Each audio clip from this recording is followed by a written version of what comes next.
Sports. We are Blackmore. We are Detroit. Tigers baseball on Fox Sports Detroit is presented by Bell Tire.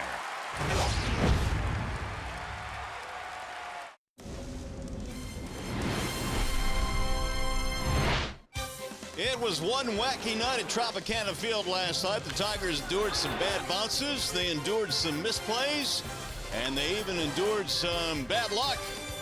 Yes, it was one loco evening at the ballpark last night. But tonight is a new night. And the Tigers and Rays get together for Game 2 in this series from Tropicana Field.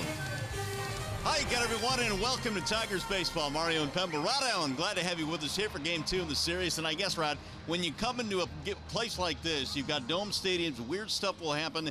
Weird stuff happened last night. You know, one of the things that we constantly talk about is when an American League team goes to a National League ballpark, the rules there are unfair because your hitters or your pitchers never hit. But you can argue that coming to this place is an unfair advantage because teams only come once like the Tigers, and playing on this artificial surface, man, was it a crazy night last night. All right, how about Matt Boyd? He'll take the mound for the Tigers tonight. And for Boyd, it really started very, very well, but his last 4 starts have gone the opposite direction. You know, what I like to see Matthew Boyd is to get back to this start last year against the Chicago White Sox, where he nearly threw a no-hitter. For me, he was at his best, and he had a fastball that day that got up to 94 miles an hour. But take a look at how he used his fastball that afternoon. He was busting guys inside. Those were the right-handers, and that was opening up the left-handed, opening up the batter's box, with the breaking balls away. That's what Rick Anderson said he's going to have to do today. He's going to have to throw more fastballs because that's going to get the hitters off of his slider.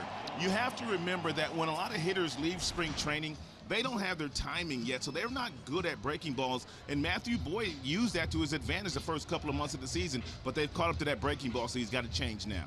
A lot of big games last night offensively for both teams. Nico Goodrum continues to swing the bat. We're waiting for this guy to slow down. It doesn't appear it's going to happen anytime soon. Well, not only last night, but he's been banging the entire month of July. As a matter of fact, his batting average is the best in the American League. And you take a look at the numbers, 421, 8 extra base hits. He's starting to hit breaking balls. For a while there, he was only hitting the fastballs, and the breaking balls were giving him issues. But the more that Nico gets to play, the more he slows the game down. He has triple speed, he steals bases, and second base. I mean, this guy athletically has played that position at his size as well as any second baseman the Tigers have had here this year. That's the reason why he's the starter right now. So looking for more big things out of Nico Goodrum here tonight, who's taken over that second base job. All right, Tigers trying to rebound tonight. Game 2 in the series, minutes away after a short break. We'll go to the Coliseum Studios and Matt Shepard. Different look for the Rays tonight. Reliever Ryan Stanek will get the call. He's in the starting role as the opener this evening. Tigers-Rays, Game 2 next.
here against the Tampa Bay Rays. We're at Tropicana Field for Game 2 in this 3-game series. Tigers starting lineup tonight is presented by the Southeast Michigan Ford dealers.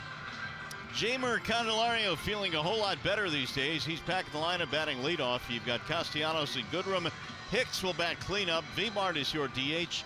Ronnie Rodriguez at first base batting 6th. You got Jones, Iglesias, and Reyes rounding it out for the Tigers, and they are facing Ryan Stanek, who will get the start for the Rays. Yes, they saw Stanek last night. He pitched a 1-inning relief, and he's had quite a few starts this year, but he usually only pitches 1 inning. He averages fastball at 98 miles an hour. He'll get up to 100. He also has a slider and a split to go with those other 2 pitches. Let's take a look at the Tampa Bay Rays starting defense. It is brought to you by Tim Hortons. Robertson, Kiermaier, and Gomez in the outfield. Gomez had a pretty good day last night for Tampa. Duffy, Echeverria, Adames, and Bowers in the infield. And the all-star, Wilson Ramos, the starting catcher. So Ryan Stanek ready to go to work, and Jeimer Candelario stands in. Jeimer missed the ball game last night with flu-like symptoms. He is back in tonight. And here is the first pitch of the ball game, a swing and a miss as Stanek brings in the heat. 0-1. And most of the pitches that are seen here in the first inning will be that high-octane fastball that Stanek features. Candelario at .228 on the season. And he swings and misses, and the count is 0-2. 98. Average fastball is 98. 14 times last year he threw a pitch 100 or better. Now Candy waits on the 0-2. That'll bounce in. 1 ball and 2 strikes. Candelario is 0 for his last 17. He is really slowed in the month of July, batting .115 this month, trying to get it going again. And for about 6 weeks now, the opposing teams, and it really doesn't matter which team, they've been pounding Candy inside with a lot of fastball. 2 balls and 2 strikes now on Candelario. 9 of the 10 starts that Stanek has made, he has been scoreless. 8 in a row, as a matter of fact. Now the 2-2. Swing and a miss. He dusted him. And Stanek has his first strikeout, 1 away. That'll bring up Nick Castellanos, looking for some long balls tonight. If the Tigers combine for 3 or more home runs in this game, bring a copy of the box score to a participating Arby's location tomorrow and get a free small order of curly fries. And if you're the Tigers going up against a guy that throws this hard and is going to throw this many fastballs at you, you almost have to have a 2-strike approach. You can't take a big swing. You have to shorten it up, and you have to be a little bit quicker in the strike zone. You just can't take a big swing. Stanek will supply the power if you make contact. But a big swing, you're going to swing right through it, as Candelario did. Stanek goes 6'4", 215 out of St. Louis. He is 26 years old, a former first-round pick back in 2013 out of Arkansas. He faced a couple of batters last night, gave up a hit and recorded an out before they took him out of the game. And Nick skies it foul out of play. 1 ball and 1 strike.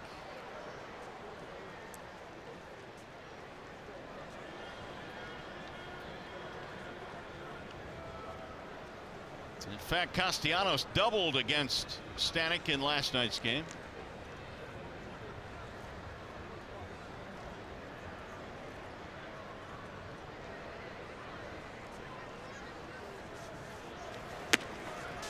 In there, a strike called, a high strike given to Stanek. The count is 1-2. And that was a slider right there. Let's take a look at StatCast, powered by AWS. 38% of the ground balls go to the shortstop side. Drill toward left field. That ball is hit well. Robertson going back to make the catch. Right at the 370 marker. Castellanos made a bid. It's a nice play in the outfield by Robertson, who was not an outfielder by trade. He played some third base, but he got back on that play and made a really good play, taking a double away from Nicholas. Got a pretty good jump on it. Direct route to get there. Backing up once he got to the warning track.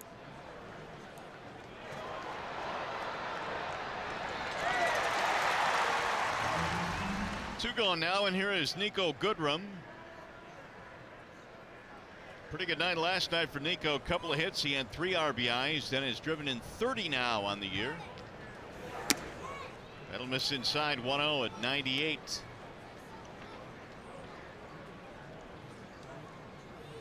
Goodrum in the 3 slot for the Tigers. He is 7 for his last 14 at bats.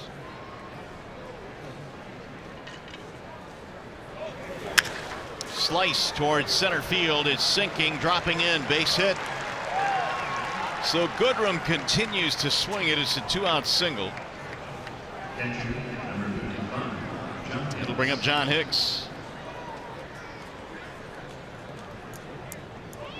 You just can't get Nico out. Nope. It's been on fire.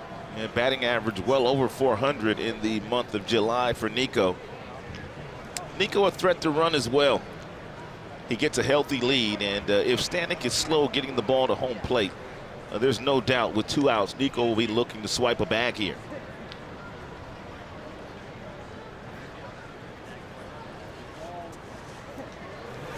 Swing and a miss at 97. He threw it by Hicks.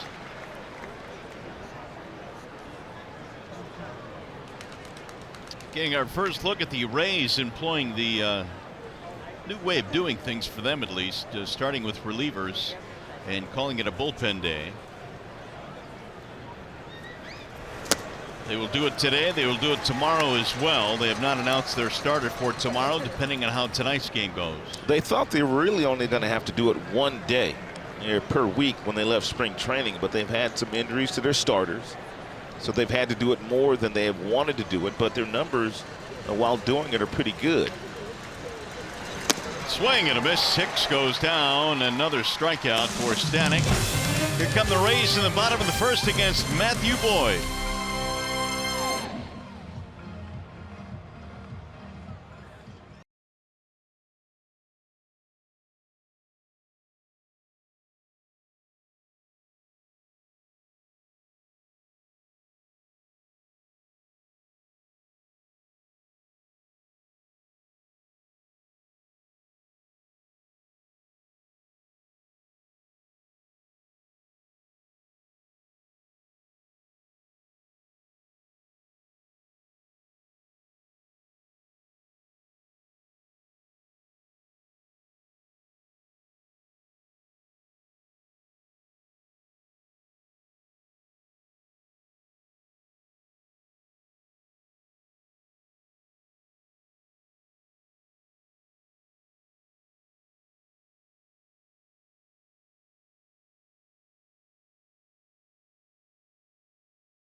Now in the bottom of the first inning back here in St. Petersburg, and Matthew Boyd is on the hill.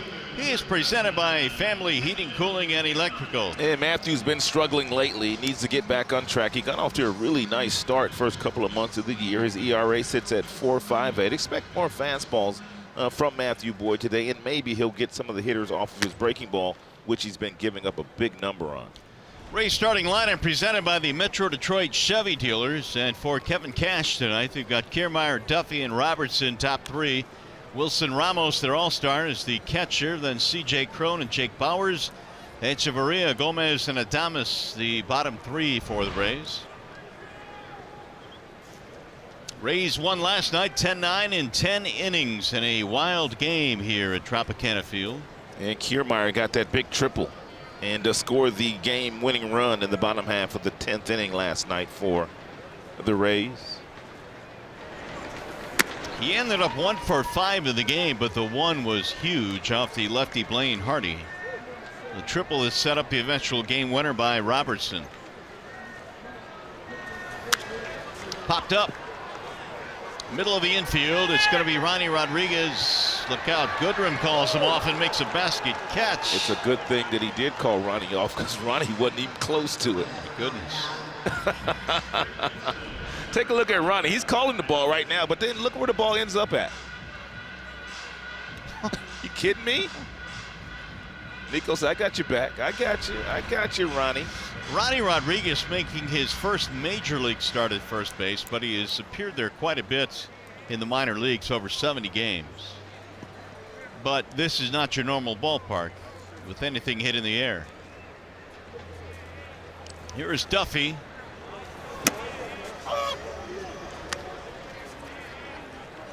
.307 batting average for Duffy, among the best in the American League. In fact, he is 9th in the AL. A couple of knocks in the ball game last night for Duffy. Boyd really needs a good start. Here's the 1-1. Had a lengthy conversation with Rick Anderson yesterday, and he was talking about how Boyd needed to reestablish his fastball. He just felt like he got too breaking ball happy the first 2 months of the season. And that pitch right there is something that Boyd hadn't really done a whole lot of this year. Pitch inside aggressively with a good fastball. We'll take a look at that pitch after this next pitch, but that's something that he needs to get back to doing. And by doing so, it gets the hitters off of your breaking ball if you give them another fastball to think about. But Rick Anderson told me that he doesn't know what the results are going to be today for Matthew, but one of the things he's going to challenge him to do is to get his fastball usage back up to where it was at the end of last season. And he got him, strike 3. Threaded the outside corner there with a fastball. First strikeout of the ball game for Boyd. Now, I don't know how long, Mario, it's going to take before the Tampa Bay Rays realize that Matthew Boyd's done something differently with all these fastballs. But then he and John Hicks have to be really quick if they start to get on the fastballs to flip the script and do something differently. That's the one thing you have to be aware of. If they get on that fastball second time through, then you do something different. Strike 1 on Robertson. Another fastball there from Boyd, who threw 7 strong innings against these Rays earlier this year. Allowing 1 run, striking out 7. That ball is in the air toward right field. Here comes Castellanos. Nick is under it, and it's going to be a 1-2-3 inning for Matthew Boyd. We'll go to the second in St. Pete.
score in this one. Time now for Lowe's whole team together. And tonight, the Tampa Bay Rays have had 13 different starting pitchers used this season. That's the most in the major leagues.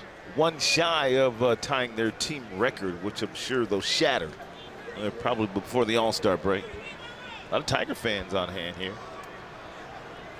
There are a lot of cities where Tiger fans show up in full force, and of course down here in Florida they do very well. Victor Martinez will lead things off. Martinez, Rodriguez, and Jones facing Stanek, who fanned a pair in the first inning, gave up a single. And DeMar swings to the first and pops it up. Third base side for Duffy. One pitch and 1 out.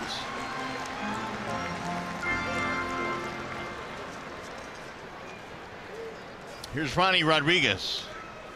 And Ronnie Rodriguez led off yesterday and had a really nice day. He was on base all night long, scoring a couple of runs, a couple of walks as well. Ron Gardenhire said he's been killing the ball down in AAA. Swung the bat well last night, so why not put him in an RBI spot? And nobody to drive in here, but that's why he's batting sixth today.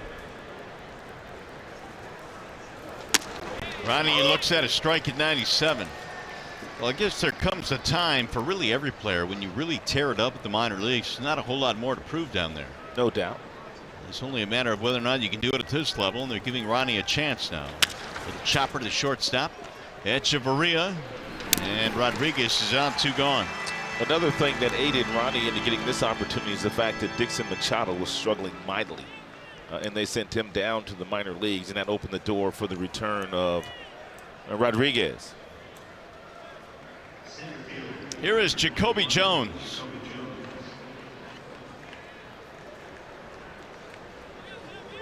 Jacoby came on as a pinch runner and got 1 at bat in the ball game last night. 7 home runs this year for Jones.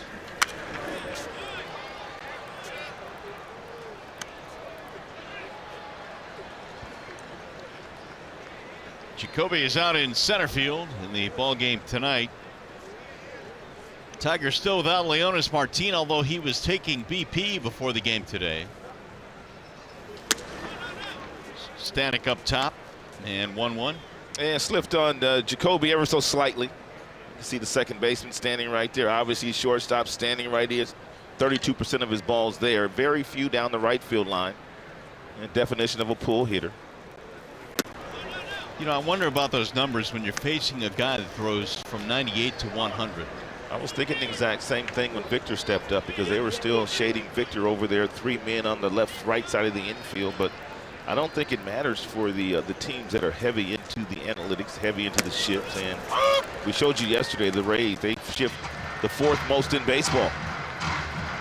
But you would think a guy throwing 98, you would not shade as much as you would normally shade, because most guys are going to be tardy on the fastball anyway. Right. 2-2. 3-2. Stanek in search of a 1-2-3 second.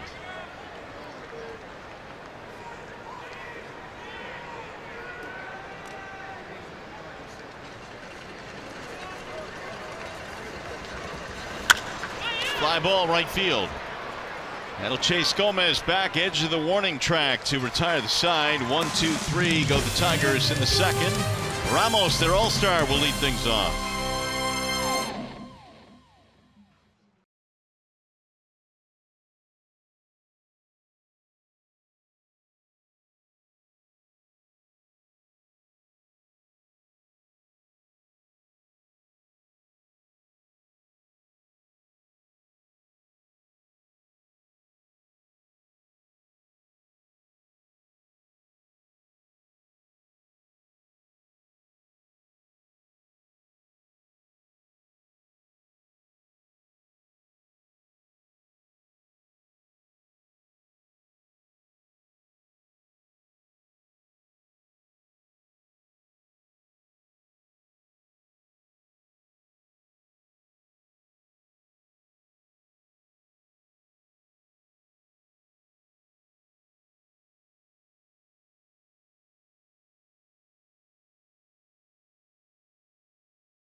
their own power and the all-star, their catcher, Wilson Ramos.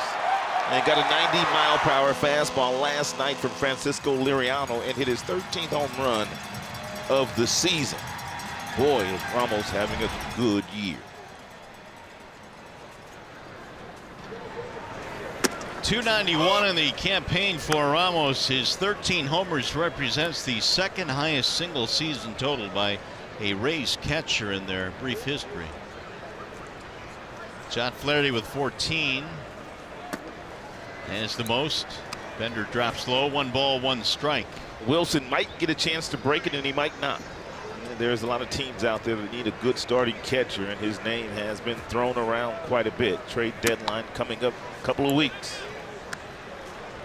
It is really going to get meaty the next, 2 weeks after the break, isn't it? No question about that. I was talking to Tigers Vice President General Manager Al Avila when we were in Chicago, and he was saying some of the teams aren't going to pull the trigger as early as in the past. I mean, teams like the Yankees and Boston and Houston, because he said those teams are guaranteed that they're going to get into the postseason.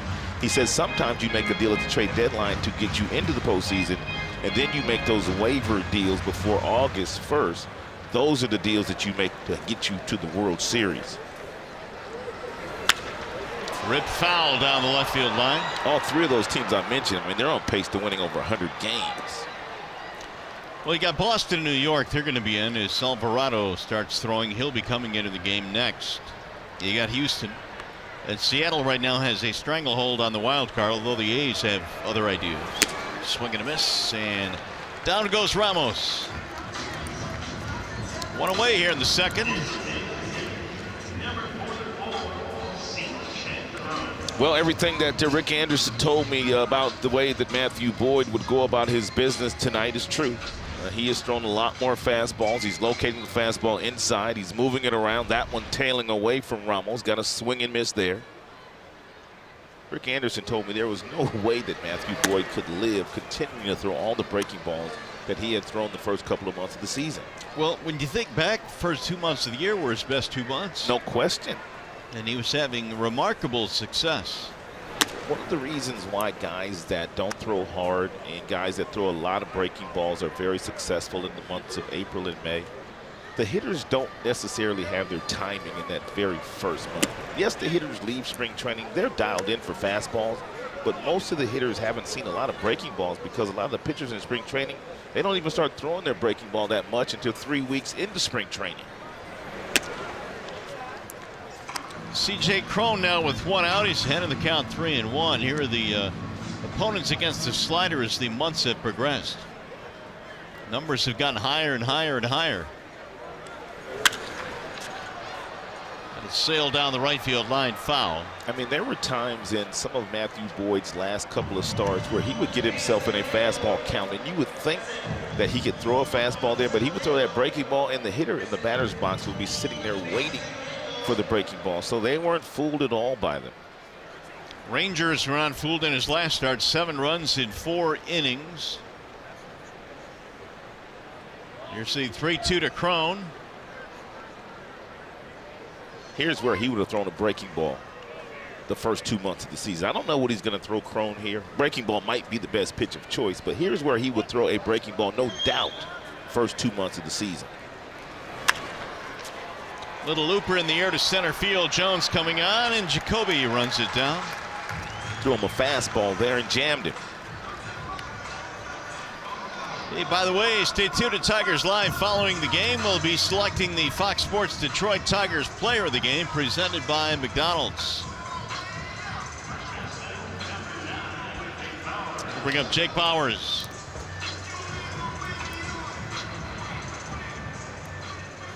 Bauers last night was 1 for 4. He scored a couple of runs. Batting .240 on the year. And he tries one to right field. It is hooking foul.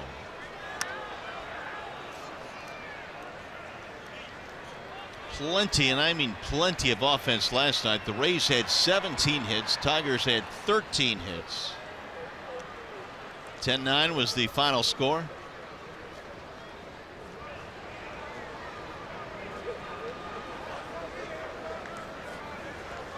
Here's the 0-1. Powers thought about it, let it go by. Breaking ball sails outside. When Matthew saw this Tampa team earlier in the season, he beat them, as a matter of fact, at Comerica Park, and he was very good that day. He only threw his fastball 35% of the time that day. He threw a slider more than he threw his fastball. And I kind of think that's what this Tampa team's kind of looking for early against Matthew, the way he pitched against him and had success earlier this season. 35% is exceedingly low. 35%, dude. 38% with the slider. He used the curveball 17%. The changeup he used 10% of the time. So he did not really use his fastball at all. It'll pop up shallow right field for Goodrum. And that'll end the inning. It's a 1-2-3 frame for Matt Boyd. Jose Iglesias will get it started for the Tigers.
Third inning. Here's the opener, and by opener we mean the short outing pitcher who starts the game. Like tonight, Stanek is maybe an inning or 2 inning guy. He started the game tonight. Here's what the opener has done for their rotation prior to using this type of system of 4.43 ERA. Since they've gone to relievers starting games, 2.79 ERA. All the numbers are very good across the board. Opponent's batting average, the whip is way down since they've kind of gone to this new style of pitching, which they have done a number of times this year. So Stanek's out of the game now. He throws 2 innings, allows 1 hit, and Alvarado will come in to try and get him through the third here, and maybe the fourth. We'll see. Well, he's got a big arm too. I mean, the guy that just left, Ryan Stanek, he was averaging 98 miles an hour. Alvarado, well, he averages 97 with his fastball. Tigers saw him last night as well. He saw a couple of batters in the 8th frame. It's our wall side windows pitching change. Kevin Cash was coming out there every 2 minutes, wasn't he? He did, man. He said that his guys didn't pitch all that well last night, but at the end of the day, they got the win, which is important. What a pitch there. Iglesias had it called a strike, was hoping they would have gotten some help, but Fletcher said they didn't need any. That was a good pitch.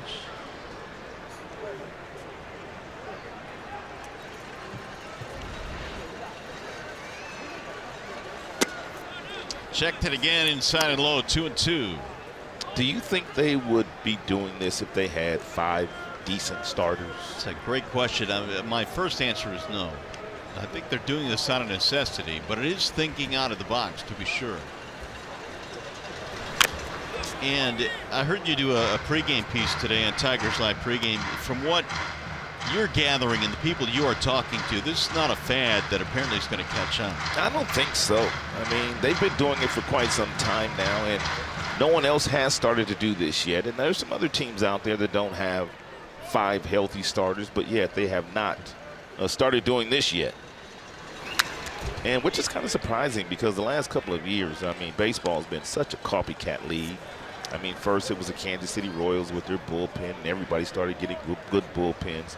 And then all the analytics and all the shifts and all the different things that go on in the game of baseball. When a team has success, the other teams kind of follow suit, but they haven't done it yet with this. Fly ball right field. Gomez backs up. One away. Well, now is your chance to pick up special themed items from previous Tigers events in Paw's Yard Sale. Ticket packages are on sale that include a game ticket and a cap, shirt, and other themed item. If you'd like ticket information, go to tigers.com/yard sale and help Paw's clean out his garage. He's got a lot of stuff in there. Yard sale. You ever had a yard sale, man? Yeah, absolutely. Way too much work, man, to be getting $2 and $3 for something I paid all that money for. Yeah, but it's volume. It's how you make your money. It's on the volume. We had a yard sale. I wouldn't sell nothing. My wife got mad at me. I'm like, no, I'm not giving that up for $3. Would you take 50 cents for it? Here's the 0-1 pitch. And so at the end of the day, we took a lot of stuff back into the house. It is hard, man, when you got stuff that you've had for a long time to give it up for like $1.50. Just couldn't do it. And that was the last yard sale we ever had. Reyes waiting on the 1-1. You know, the other thing about starting relievers and piecing a game together, I think it's a little easier to do when you've got a team like the Rays who have guys that throw 96, 97, 98. I was thinking that just a batter ago. Mario, I don't think I've seen a team this year and that has 12 pitchers or 13, depending on how many they're carrying, that have as many hard throwers as they have. Gomez coming on, and he'll run that one down. I mean, every guy that trotted out their bullpen last night was 95 and above, with the exception of Romo. And we saw 8 relievers last night. And then you had Archer, who was 95 and above as the starter. Yeah, I mean, I see how this can work. And when you have arms like this, I mean, Stanek comes out of the pen, starts the game throwing 98, 99. He throws 2 scoreless innings. And the reason why they do it is the guy who comes in after Stanek, in that case being Alvarado, depending on how long he stays out there, you only have to face the middle of the batting order twice instead of facing the middle of the batting order 3 times. And that's one of the reasons why the Rays say that they do it, so that the guy that comes in after the opener does not have to go through the teeth of the opposing team's lineup more than they want him to. He goes against the bottom of their order 3 times. The game has changed so much, man. This is way too many numbers, a lot of thinking. But I guess you have to be innovative if you're Tampa, man, and you can't afford huge payrolls. And that's the big point right there. They have found a way to think outside of the box.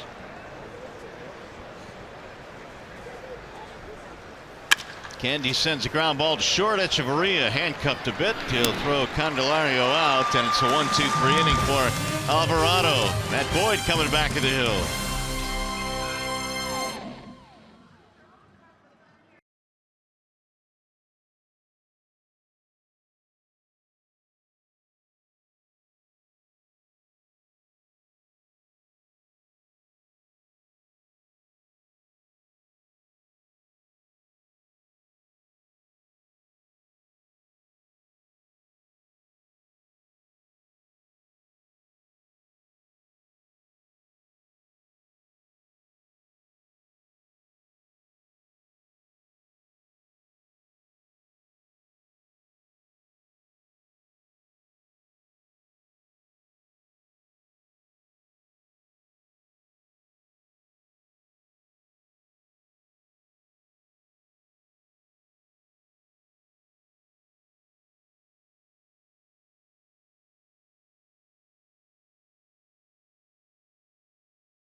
Boyd has thrown his fastball 67% of the time so far here tonight, and he's gotten a strikeout swinging, he's gotten a strikeout looking, and he's also gotten a lot of weak contact on that fastball. So we'll see if Matthew continues to fire those heaters in there against the Tampa Bay Rays tonight.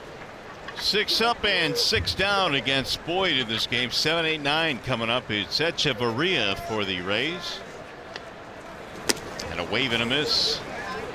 And he's first pitch strike on just about every single batter so far, and that really opens up the door for you to expand the strike zone and get a young hitter like Echeverria to expand his zone. Boyd had an ERA of about 10.5 in his last 4 starts combined. A much different outcome early on in this one tonight. The 0-2. Swing and a miss. Down he goes. Fastball up. Another strikeout for Matthew, his 3rd of the game. We might even see Matthew Boyd get back up to 94 miles an hour here tonight. Yep. One of the things that we hadn't seen all year. That fastball at 92. Nice spin right up top, right by Echeverria. Here's your song. Here is SpongeBob Gomez coming up. SpongeBob, the walk-up tune for Carlos Gomez. I know Gomez is only hitting 208, man, but he still has a lot of physical tools. He does. I mean, the guy can run. He's got a good throwing arm. He's a good defender. And he's crazy as all get out, too. He is. He's a little off center. Yeah. But you're right about the physical skills. I mean, he is still a guy that can hit one a long way. And that's why he continues to find big league jobs. And he'll take a fastball up in the strike zone, top of the strike zone, 2-1. Carlos Gomez, big night last night, doubled 2 out of 4, knocked in 3. He had a big play last night, his bunt down the third base line. Ronnie Rodriguez was way too deep at third, and that really was the big part of their offense. That's a big play, man. It's a brilliant play, too. I mean, because really what you're doing is it's 1st and 3rd, less than 2 outs. You're giving up an out to score 1 run there in a close game, and we've seen him try to do it twice last night. Matthew going to come back with another 3-2 fastball here. Sure did. Walked him. 1 on, 1 out, time for a game break now in Matt Shepard.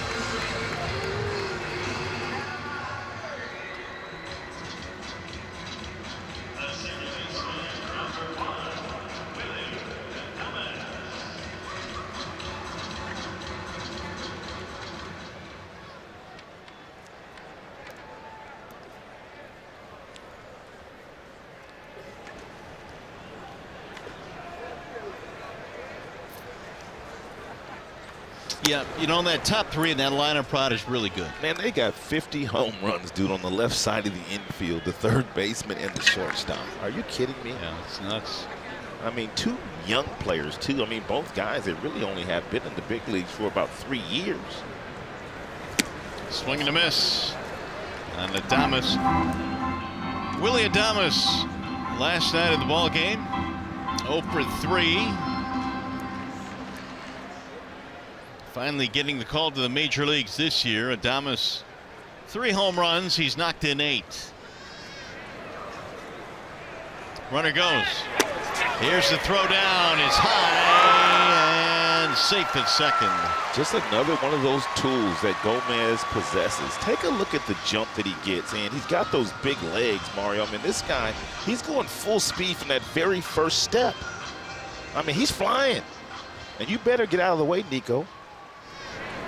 Great jump.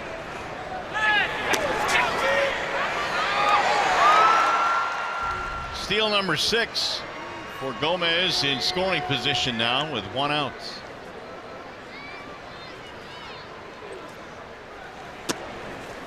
Two and 2 on Adames. Adames is the shortstop of the future, just not playing shortstop right now because Echeverria is their everyday shortstop, but they're actively trying to trade Echeverria, and then Adames will hold down that position for the next decade as long as he hits, because he can defend. Bouncing ball left side. It's going to find a seam. Knocked down by Iglesias, but Gomez coming home, and he is safe. He's something. Adames will take second, and the Rays have a 1-0 lead.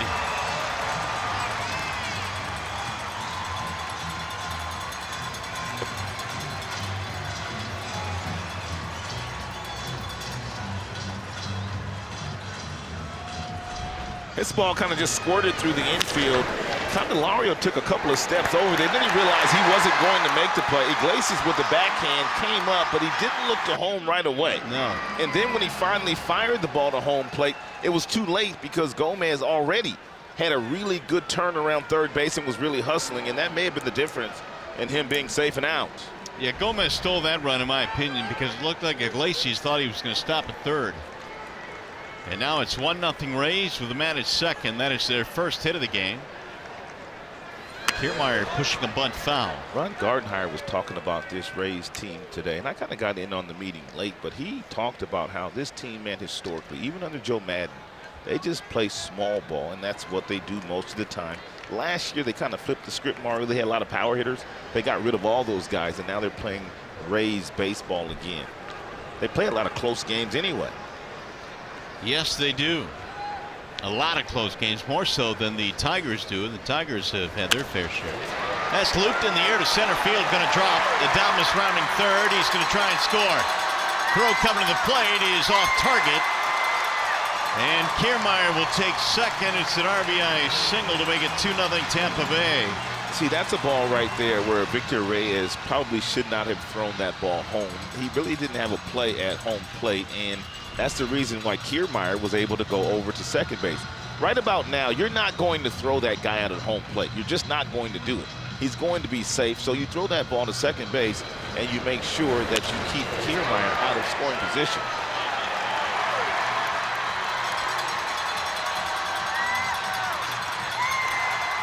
Kiermaier's 6th RBI of the year. Rays lead 2-0.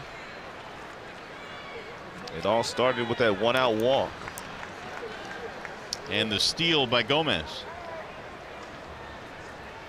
Here is Duffy, who struck out in the first.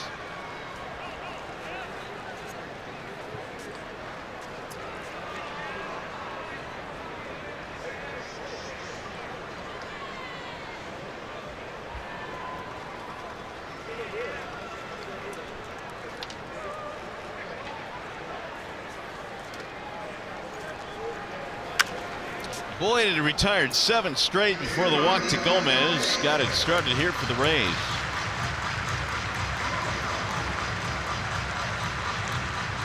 Duffy last night, 2 out of 5. He walked. And you and I were talking about the big at bat he had in the 10th inning. Huge at bat. I don't know how many pitches he saw against Blaine Hardy. Hardy was able to retire him, but what Robertson said, who bats behind him, is that Duffy had such a great at bat. Against Blaine Hardy, he saw all the pitches that he needed to see, and he promptly went up there and smoked a single right back up the middle, and he gave Duffy all the credit, did Robertson, because of his at-bat. You don't hear guys talk a lot about that, about the guy in the on-deck circle really watching how the opposing pitcher is going after the hitter before him, because he might pick up some patterns and tendencies as what the pitcher's trying to do.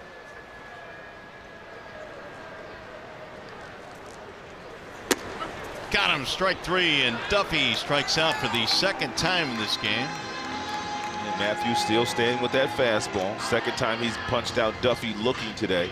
Duffy still looking for breaking balls, and Matthews kind of flipped that script. That ship's kind of sailed. Nice glove work there by John Hayes. Look at him ever so slightly pull that one right over the heart of the dish to give Andy Fletcher a really nice look at it. Here is Daniel Robertson now with 2 outs. The 20th pitch of the inning for Boyd is a strike called on Robertson.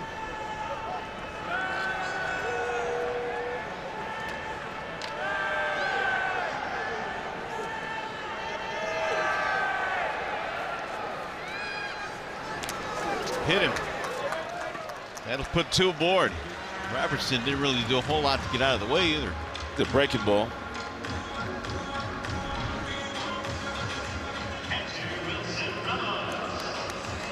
didn't have much of a chance. So with 2 outs now, Ramos will bat.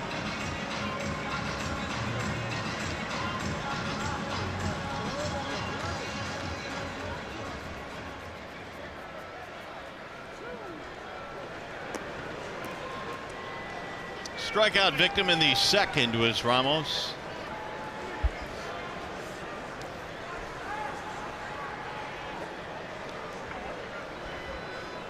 Rays came into this game having won 3 in a row and 12 of 16.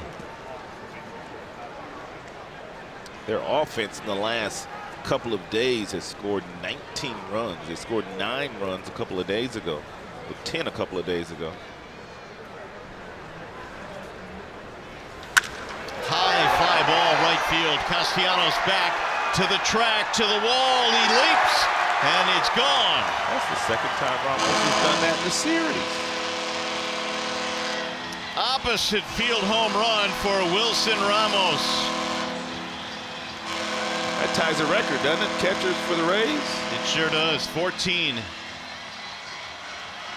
I did not know Wilson had that kind of power the opposite way, but it's the same exact pitch that he hit out last night against Francisco Liriano, although the one that Liriano threw him was a 90-mile-per-hour fastball. Second straight night that the Rays jump out to a 5-0 lead. Man, the hit batter, Robinson, man, that was costly because he had 2 strikes on him. Strike 1 on Crone.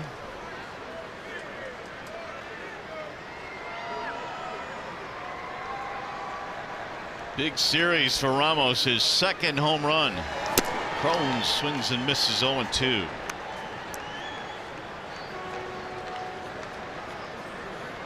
Fly ball to center field his first time up. Well, Tigers had to come from behind in last night's game several times, so they're going to have to do it again. The one thing we noticed in last night's game is the Rays bullpen allowed the Tigers to get back into it because they consistently fell behind in the count. That's right. They had trouble throwing strikes. Swing and a miss. Crone is dusted up top on a fastball to end the inning. Nick Castellanos will lead things off for the Tigers. Tigers baseball presented by Belt Tire.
A .300 average, 45 or more extra base hits, and 50 RBIs. How about Nicholas showing on that list, along with a couple of MVP candidates in J.D. Martinez and Mike Trout? You will see J.D. Martinez to the rest of the Red Sox coming to Comerica Park right after the All-Star break. They'll be the first team in. They got a really good team. Outstanding team. Great offensive team. That kid Benintendi, man, he is really starting to get better too. Sox have 63 wins, the most in baseball. Here is Castellanos. First one is way outside to Nicholas. Goodrum and Hicks will follow. 5-0. Rays have the lead. And Nicholas probably has hit the hardest ball of the night. And with nothing to show for it, he lined out to the warning track to the left fielder, Robertson, in the first inning.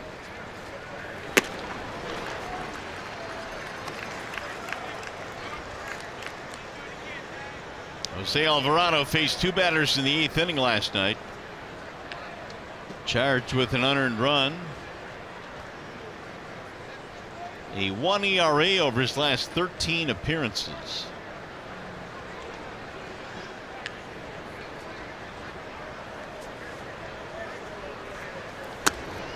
Here's the other thing about starting a game with relievers and piecing it together like the Rays are doing. The first guy, although he threw hard like the second guy, was right-handed.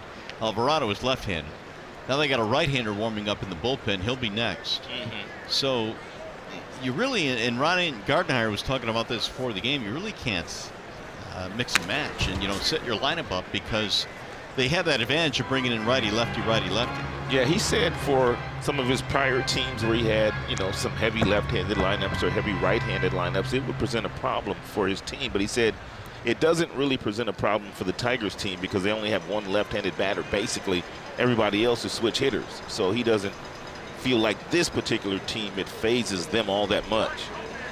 Yeah, their guys are their guys, and they roll them out every single night. Here's the 2-2. Swing and a miss, and Nick is out of there, 1 gone.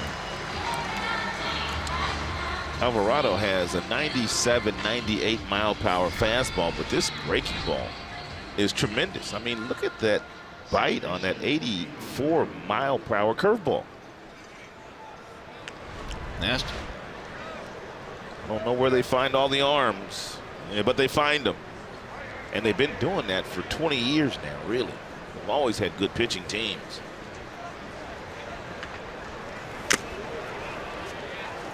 One on Nico. Time for the Bernstein advantage. Most hits in the month of July. Look who's at the top of that list. Look out, Nico.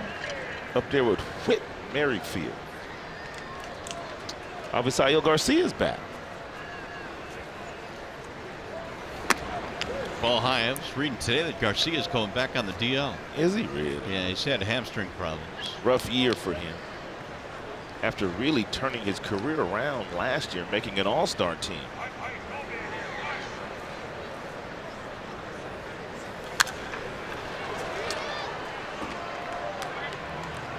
Of all 30 teams in baseball, the batting average with 2 strikes is about 170.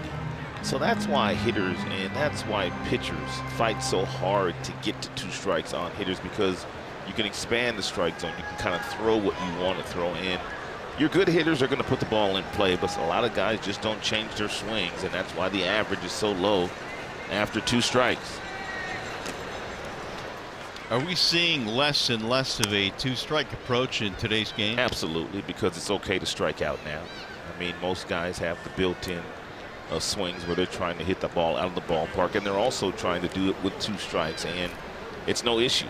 Some guys change when runners are in scoring position, but when runners aren't in scoring position, most guys aren't changing their approach. Nico went around. Strike 3 called by Nick Marley down at first, 2 away. That's back-to-back strikeouts thrown by Alvarado, both on off-speed pitches. And he's got that 97, so you got to start soon, and that's exactly what Nico does. He starts too soon, then he recognizes that it's a breaking ball and it's going to be out of the strike zone, but he's already gone way too far. But you always have to respect the high-octane heaters. 97, and he's gone all the way down to 80. That is a 17 mile per hour differential. So the Rays now have retired 9 straight Tigers. John Hicks fan in the first.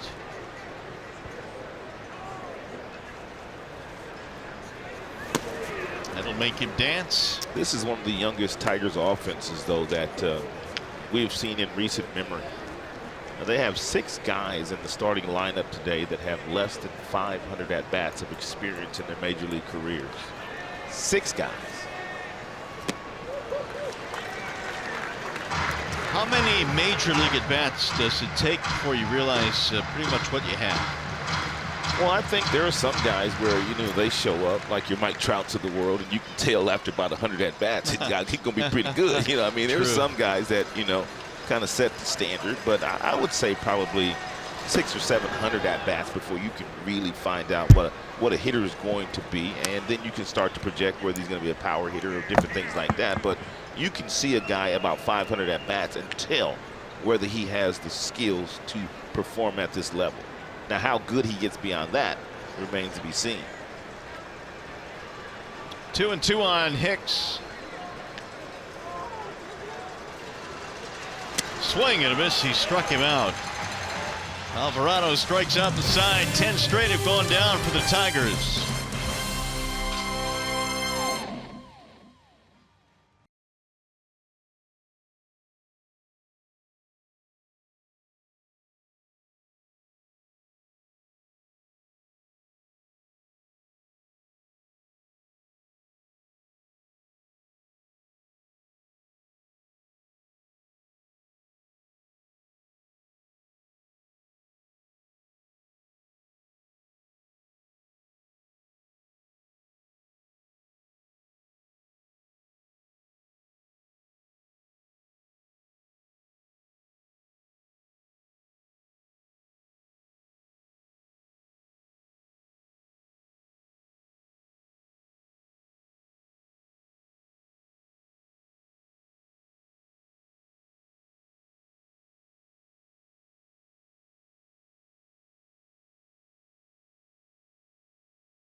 Josephine and Mallory from Clearwater, but of course Dad, Jason, lived in Oak Park, so they had no choice to be Tigers fans. I don't know if we can see this sign over here, but Josephine, I want to ask you, your favorite Tiger is? Buck Farmer. Buck Farmer, great choice. Buck actually signed the sign that we have over here. And how about you, Mallory, your favorite Tiger? Nick Castellanos. That's a great choice as well. Nick Castellanos, her favorite Tiger. And I notice you're a big fan of Tigers in general. You're a big fan of pandas. But Mallory, I'm going to have you put that Tiger hat on. So that's okay. Dad's going to help. Huh? What do you think about this, guys? Huh? Are these a couple of cute twins or what? Johnny, I think you should put it on. That's not in the negotiation. Looks good with the girls, though. I agree. Good work, man. Some very committed Tigers fans down there. Buck Farmer and Nick Castellanos, your favorite Tigers. Rolled to first, and nice play there by Ronnie. He'll tag the bag for the out, one gone. Bauer is out of there. Gonna bring up a Danny Echeverria. Things came crashing down quick for Boyd, who'd retired 7 straight, and then it was a walk, a steal, and things went downhill. Yeah, they started to unravel. I mean, the base hit off the bat of Adames that didn't get to the outfield. That Gomez was on second base. He scooted all the way home and scored on that particular play, and then the big home run by Ramos. 0-1 on Echeverria, who fanned in the third.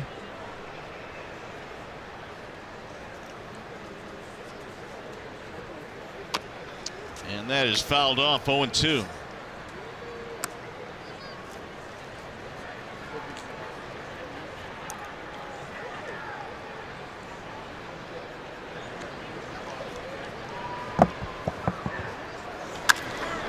Popped him up.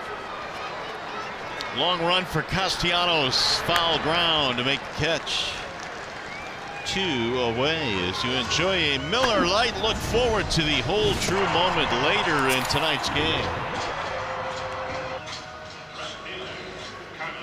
There's Carlos Gomez. He got it all started with a walk and a steal in the third.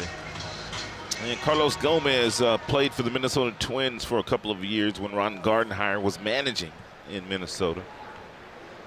Ron was talking about him today. He said he was just a gamer. And he says that a lot of people that don't really know him, I mean, you watch his antics and you watch what he does on the field. He says that's really not him with his own team. Teammates love him. Popped up. Shallow right field. Goodrum back and Castellanos in. Nick will hold it in. A 1-2-3 fourth inning. Oh my gosh, he did it. Johnny Kane, my hero. That's priceless.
Detroit is brought to you by Bell Tire. For tires and auto service, everybody needs a Bell Tire guy.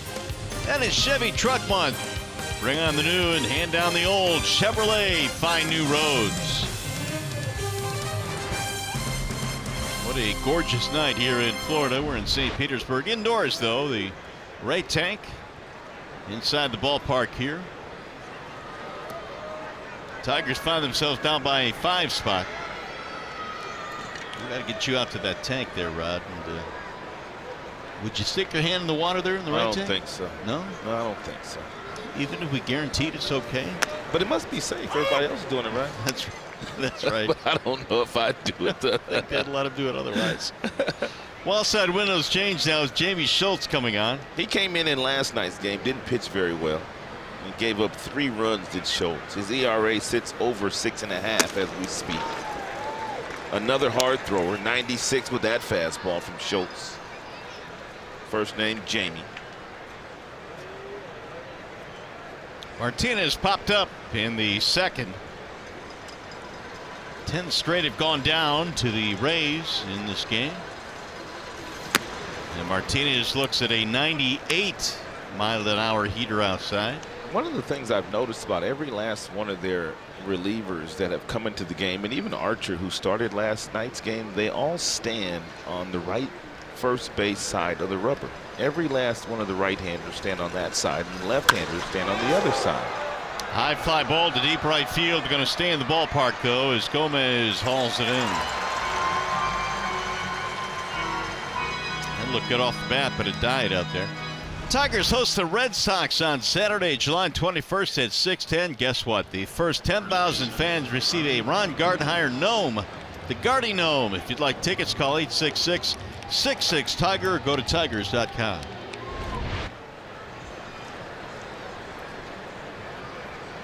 Here's Ronnie Rodriguez.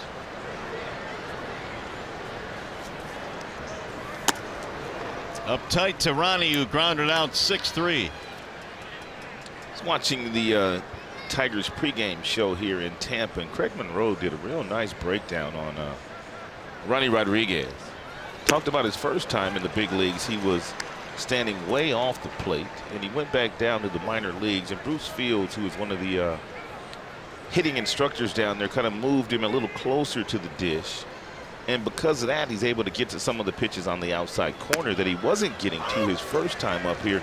And he doesn't look like he's stepping in that bucket to the extreme as he was, Mario, when we saw him a few weeks ago. Yeah, that is what I was going to point out. He still does it a tad, but not nearly as severely as before. Yeah, he was stepping all the way down toward third base. Now very little is he opening up the lower half of his body, and the results have been good for him. He's got some power, too. I was watching him take some batting practice, man. He was hitting a lot of home runs out in those left field seats.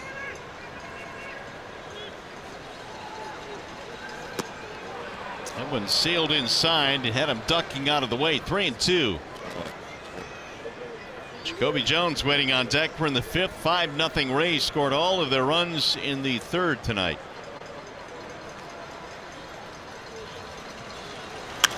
Fouled away. One thing is for certain, Ronnie will not be cheated up there in his swings. He is very aggressive.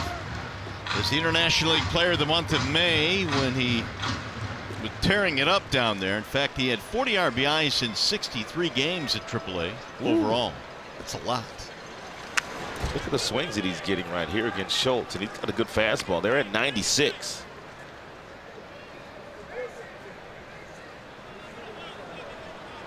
And Ronnie, one of the 6 players in the starting lineup today with less than 500 at bats. He's got less than 100. Swing and a miss, and down he goes. And finally got him. 2 gone here in the 5th inning. Fans, make sure to be at Campus Marsh this Wednesday for our very first Fox Sports Detroit Tigers watch party. It starts at 11 a.m. Trevor Thompson will be there. So will former Tiger Andy Dirks and everyone's favorite mascot Paws. They'll be there to watch the Tigers take on the Rays and the giant LED screens. So make your plans to be there at Campus Marsh. They say it will be 80 degrees and sunny in Detroit tomorrow. Perfect. So good time to go out and watch that game. Jones fly to right in his only at bat.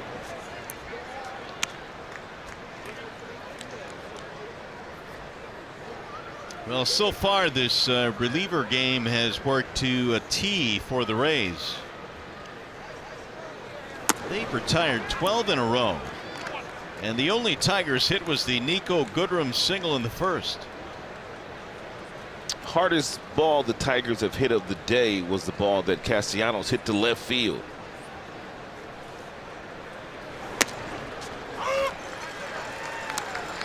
Schultz was one of the relievers yesterday that had severe trouble throwing strikes. Yeah, he went walk, then he hit a batter, and then he gave him an RBI double. He faced 3 batters, and all 3 of the batters that he faced came around to score. So he didn't have a good inning.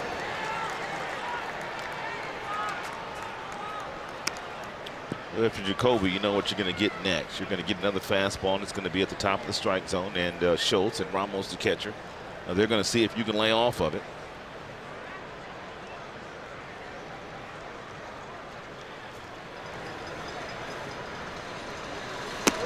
He got him, strike 3. 13 straight have gone down for the Tigers. We are headed to the bottom of the 5th.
or when you served, we stand ready to serve all military families.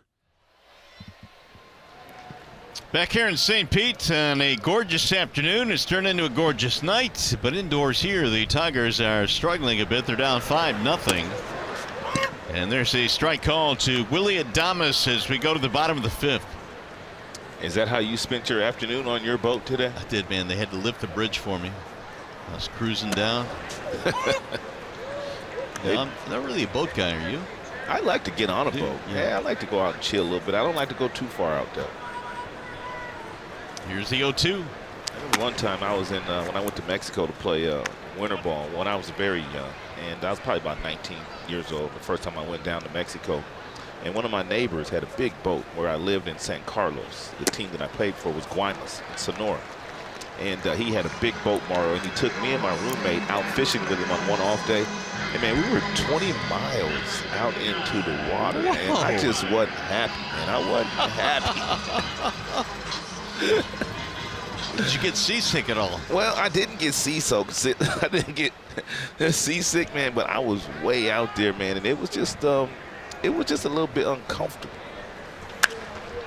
That is flared down the left field line, slicing away. Long run for Reyes. Can't get there. It was close.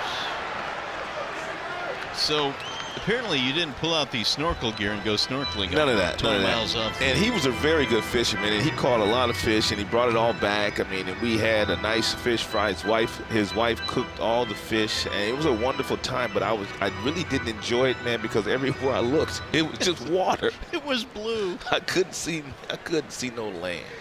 Oh, well. Kiermaier has a single and an RBI in this game. He'll roll it towards second. Gobbled up there by Goodwin. 2 gone now. Take a peek at the usage comparison of Matthew Boyd in his 2 starts against the Rays this year.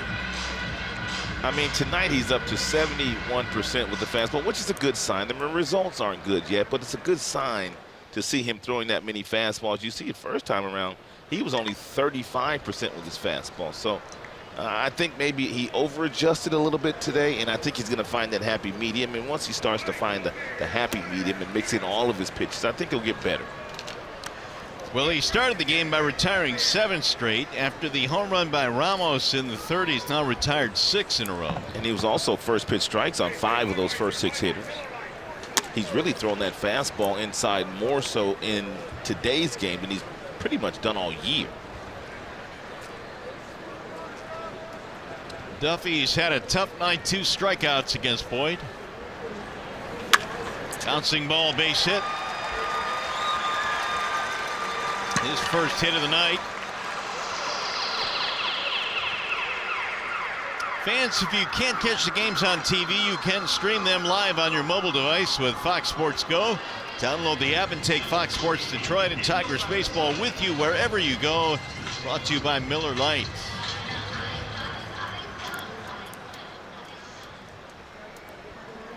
Two-out single now. Here's Daniel Robertson.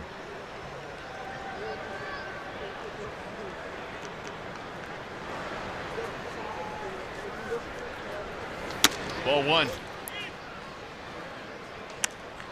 Here's the stat that the Rays were able to extend last night. On days in which they score 5 or more runs, they are 30-1 this year. Whew. And they got a 5 spot up here tonight, so Tigers gonna have to buck some odds to come back in this one. We're only in the 5th. The 5 runs scored in the 3rd, all of them for the Rays.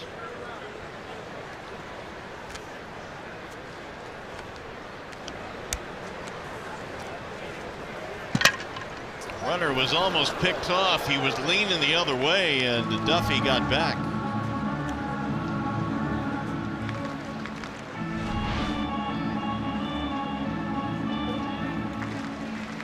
Looked like Duffy was running. I mean, had Matthew thrown that ball home, Duffy would not have stopped, but Matthew came up so deliberate with his leg that Duffy had enough time to recognize it and then get back to the bag.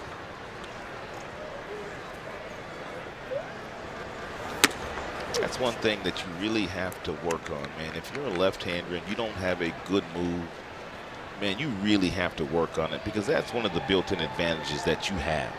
Being left-handed, making sure that base runner does not get good jumps off of you when you're on that mound. Again, Duffy a little tardy getting back into the bag. A lot of times the base runner just guesses anyway when left-handed pitcher's on the mound. As soon as the left-hander picks up that front foot, that leg, any kind of movement, they just take off like Gomez did a couple of innings ago when he was able to swipe second base.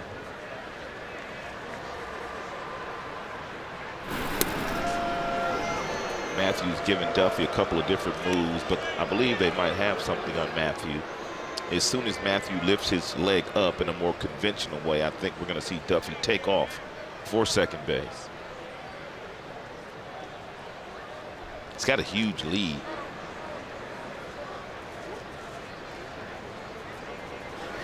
Good pitch. 2-0 breaking ball. He swings right through it, 2-1. Anytime you have confidence enough to throw your off-speed pitch in a predictable fastball count, and more often than not, if you throw it close enough to the dish, you're going to get a swing and miss or you're going to get a called strike.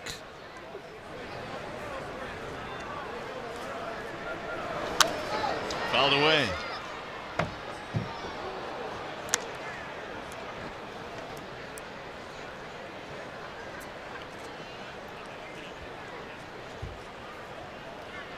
Robertson hit by a pitch which turned out to be a big batter in the third because the very next hitter, Ramos, hit a 3-run homer. Had 2 strikes on him too. And when you look at certain at-bats that turn around the course of a game, that one was the big one early on in this game. Yeah, sometimes you got to make your own breaks, and that's exactly what Carlos Gomez did for them by stealing second. Then he came home to score on that ball that didn't get into the outfield. Energy.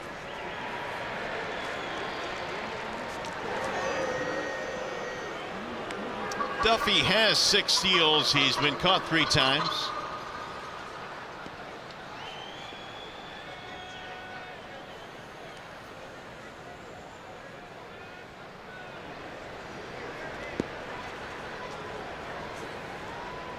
Runner goes. Fouled off. 2-out single by Duffy. Rays have 4 hits. Tigers have only 1 hit. A single in the first by Goodrum, and that's been it. The next 13 in a row have been retired.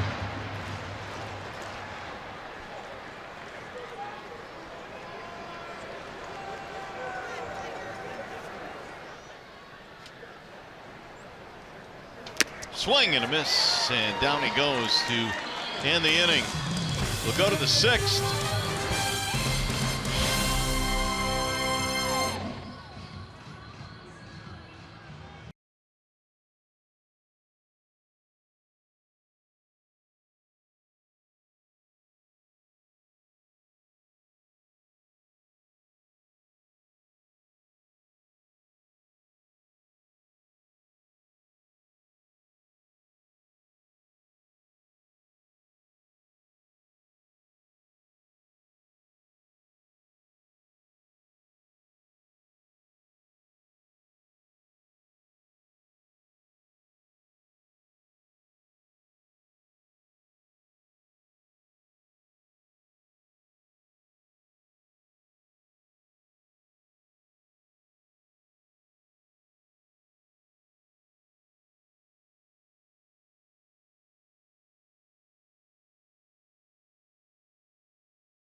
memorabilia, summer fantasy camp, dinner in the Champions Club, and more in the Bringing You Summer Sweepstakes.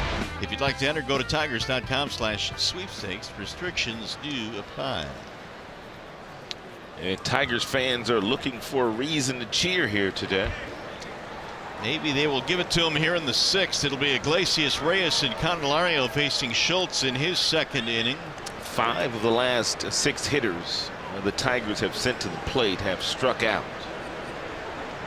Alvarado, he struck out the side in the 4th. Schultz, he punched out 2 in the 5th. Iglesias flying to right field back in the 3rd. He's 0 for 1. The Tigers hitters are seeing a lot of the same pitchers they saw in last night's game, but they've been much more efficient with their strike throwing here tonight.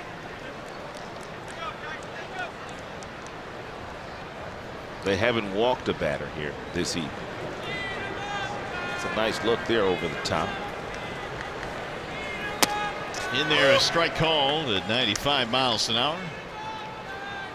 Schultz came on in the 5th and struck out 2 batters. He got Rodriguez and Jones. Martinez hit one to the warning track against him. Iglesias takes high, 3-1.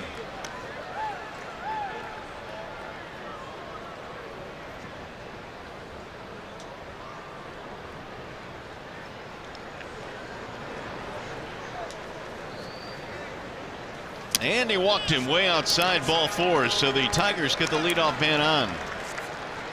And that'll stop a string of 13 straight that had been retired.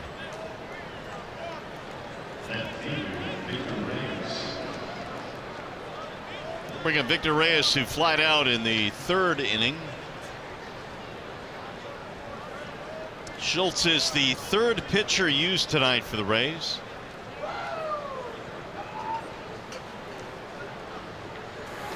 Reyes takes ball 1.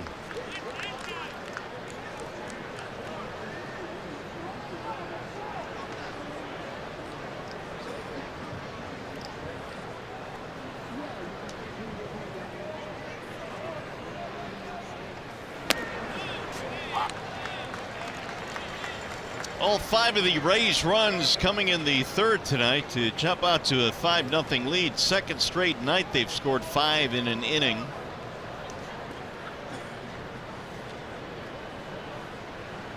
Here's the 1-1.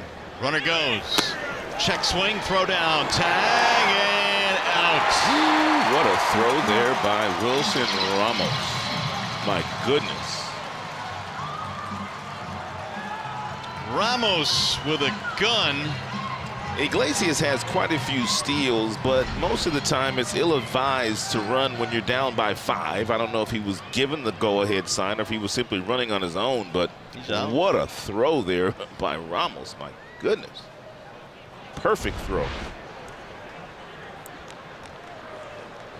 Not sure I see the thinking there, running down 5 runs. Swing and a miss. Well, he probably thought that he would catch Schultz sleeping and Ramos sleeping as well because they were down by 5. But that wasn't the case. You can't make a better throw than Ramos just did.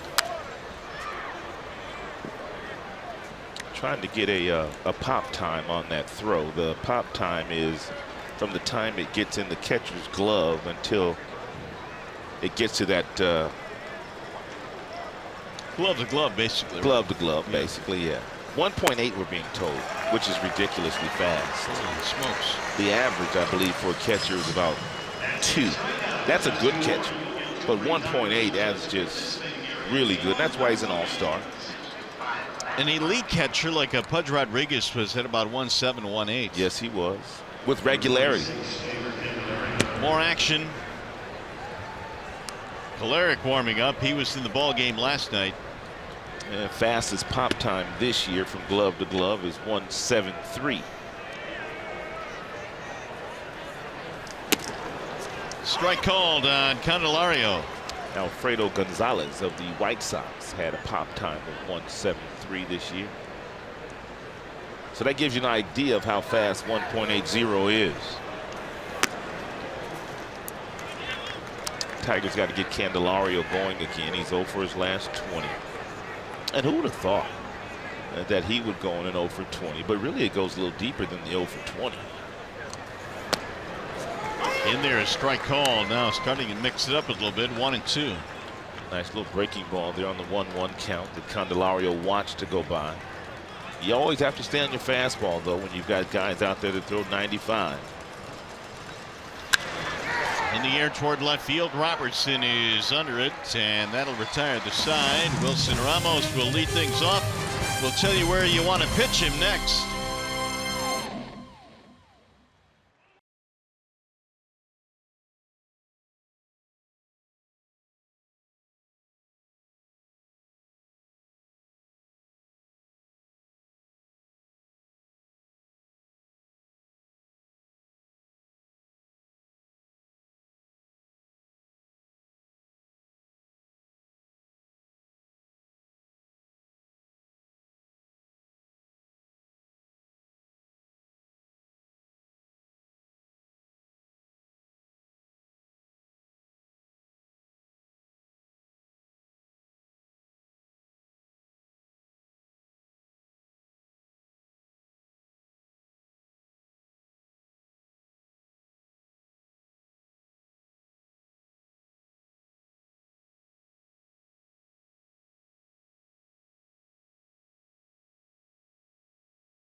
So catchers had a really nice first 2 days. He homered in last night's game. That was against Francisco Liriano. He also homered here today. But take a look at location of the pitches. One was 90 miles an hour. The other one 92, both on the outside part of the plate. He did not try to pull either one of them, and he allowed his strength to allow him to drive the ball over the gate. Nice approach for Ramos. So Ramos now with his home run tonight has 51 RBIs. And there's a Bender that drops in. Strike one on Wilson. Ramos, then C.J. Cron and Jake Bowers in the 6th inning for the Rays. Same pitch, strike two. When a guy has that kind of power the opposite way, you want to see what his spray chart looks like. And judging by the way the Tigers are defending Ramos, he's probably a guy that uses left field and center field and right field, all three probably equal. You see he goes that way that much, comes over this way too, and he goes right back up the middle. So he uses the entire field.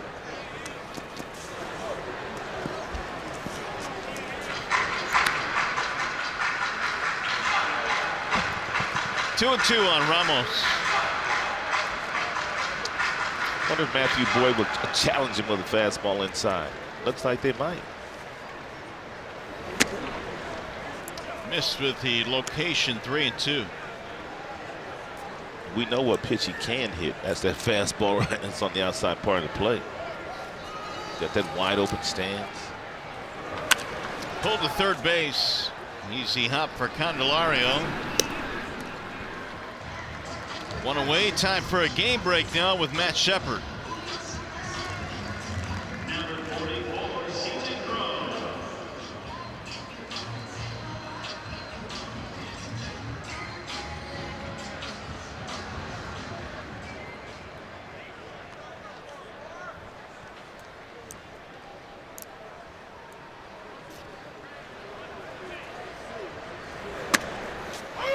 Easily would have been a 5-star catch had he hauled that one in. A lot of room out there at Fenway in center field. C.J. Crone, the batter. Well, Matt Boyd gave up the 5 in the third, but he slammed the door since. And good to see him come out and continue to compete after giving up the 5 spot. Still using that fastball a lot. Mixing in a few more off-speed pitches to keep the Tampa Bay Rays off the fastball. Matthew has 7 strikeouts in this game. Fouled away again. And Crone has really good power. 17 homers, which is a career high for C.J. Crone. Traded from the Los Angeles Angels in spring training. Little chopper off the glove of Boyd is going to roll to Iggy, who throws him out. Nice job there. Recovery by Jose. Jose was headed up the middle and the ball deflected off the glove of Boyd, and he redirected the body, got over in front of it, and made a nice throwing do-or-die play. Speaking of those Red Sox, they're coming to Comerica Park Friday, July 20th through Sunday the 22nd. Great seats on sale now. 866-66-TIGER. Go to tigers.com to see the Boston Red Sox coming to town. There's a ball low to Jake Bowers. Playing to pull on Bowers. That's the first series after the All-Star break, correct? That's right. That's whistled foul. So you get right back into the swing of things with the Red Sox coming to town. They got a really good team. Should be fun at the ballpark. Well, a pretty good chance the Tigers will see Chris Sale too. Didn't see him in Boston, but a pretty good chance they'll see him at Comerica after the All-Star break, depending on what he does in Washington, D.C. Spinning back out of there, the count 2 balls and 1 strike. We didn't see Sale, we didn't see Price, we didn't see Porcello. Right. We didn't see any It's of the almost big like guns. they were scared.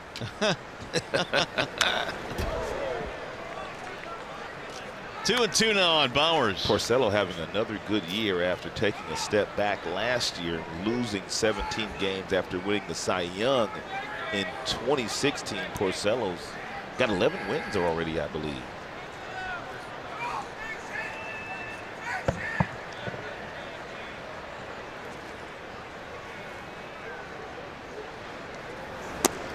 Tricky part of the All-Star break for the managers is lining up that rotation coming out of the break, because you have 4 days off. And earlier today, Gardy said that Boyd will start game 1.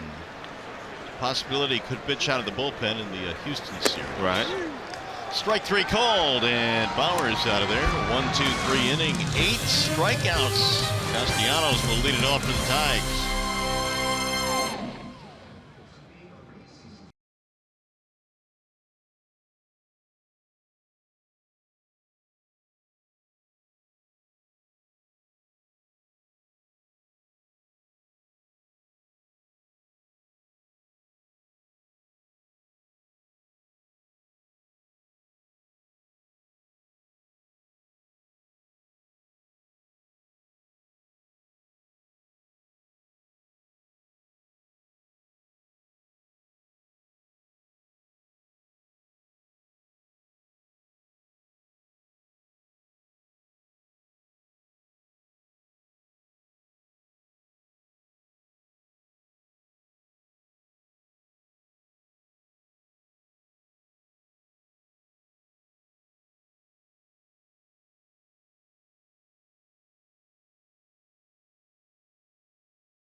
The Rays using tonight's game as a bullpen night, and Ryan Stanek started. He had a couple of strikeouts in his 2 frames. Jose Alvarado, he followed Stanek. He punched out 3 in the 2 innings that he pitched. And then you got Jamie Schultz, who came in after those 2. He pitched 2 frames as well, had a couple more punch outs. So the guys coming out of their bullpen, 2 left-handers, 1 left-hander and 2 right-handers, all throwing 95 and above, and now they come back with another lefty here. So they've gone righty, lefty, righty, lefty. And it'll be Castellanos here in the 7th, down 5-0. It'll be Kolarek, Adam Kolarek. There's no way I think he'd allow Castellanos to face this lefty. He had the scores a little closer because Nicholas, he wears out left-handed pitching. Kolarek, a much different look than what the Tigers have seen already in this game. Here are the numbers in the wall-side windows pitching change.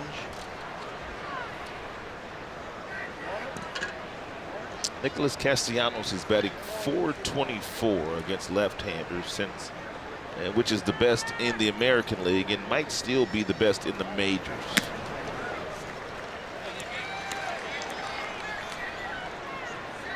Nick, a strikeout and flyout tonight. 110 hits. He is on pace for 192. And that would easily be a career high. His high last year was 167. That .424 is the best average for a right-handed, for a batter against left-handed pitching this season. Nolan Arenado of the Colorado Rockies checks in at .407. A few points behind Nicholas. 2-1 on Castellanos. Tigers have only hit 1 ball hard tonight. That was off the bat of Nicholas. They do have 1 bloop single that came off the bat of Nico Goodwin. Another hard hit ball, but on 1 hop to the shortstop. Echeverria throws him out. And Nick runs hard down the line. MLB.TV All-Star Sale is here for $39.99. Watch every out-of-market regular season game live or on demand. Blackout and other restrictions apply. Visit MLB.TV or take advantage of the sale now. Lewis Coleman in the Tigers bullpen.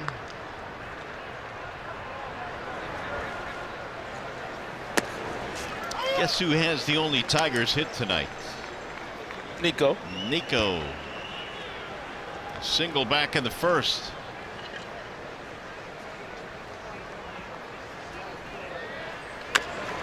Off the end of the bat. And Kolarek able to flag it down and win the race. What a nice play. Nice athletic play by Kolarek. If he gets by, it's probably a base hit. Yeah, I think so. But judging by the way he was running, I mean, if Bowers is able to get there, it looked like he still would have beat him to the bag there, but it would have been a very close play, no doubt. He took it himself.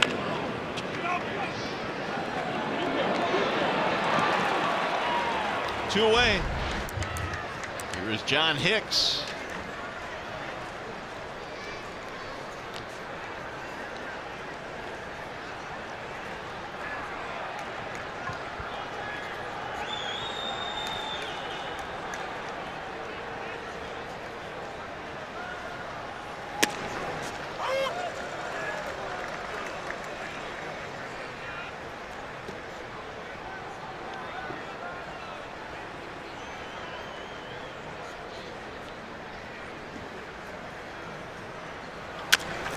Chopped toward third base. On the charge there, Duffy, bare hand thrown, not in time.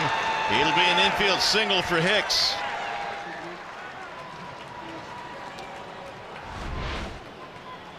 And Duffy playing deep at the third base position. He comes in, he bare hands this ball, he grabs it and flips it across the diamond, but not before John Hicks touches that bag with his right foot.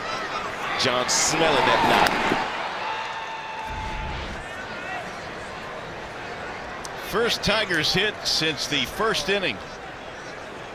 Here is Victor Martinez.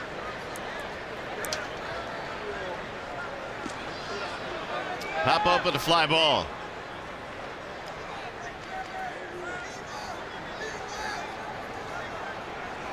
Swing and a miss. The Rays only have 4 hits themselves. I mean, aside from that 5-run third, They've done nothing against Boyd, but boy, a big third it was.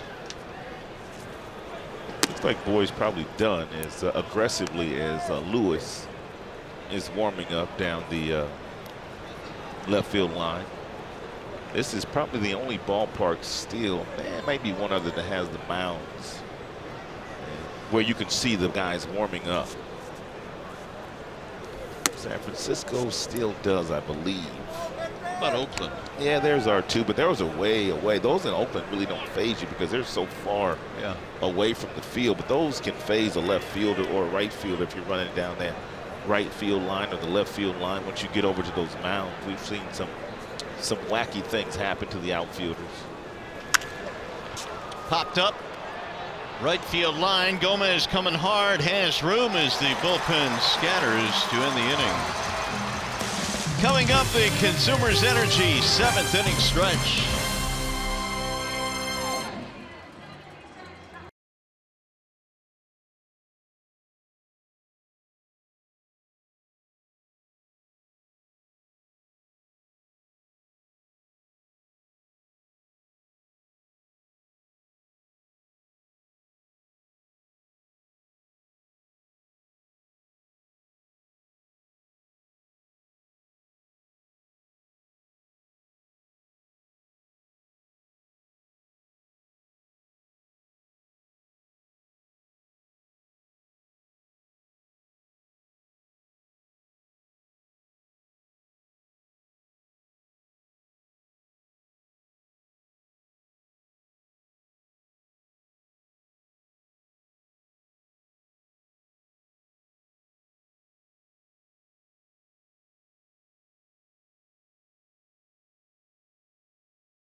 Also threw 64% with his fastball today, 23 with the slider. So the numbers are starting to even out a little bit. I think Matthew will get even better next time out. I don't think the 5 runs are really an indication, for me, of how he really pitched here today. He didn't really pitch poorly is what I'm saying. Well, it's going to be Lewis Coleman now here in the Wallside Windows pitching change. Checks in with a 3.91 ERA. And the side armor, 28 strikeouts, 12 walks. The league hitting .258 against Lewis.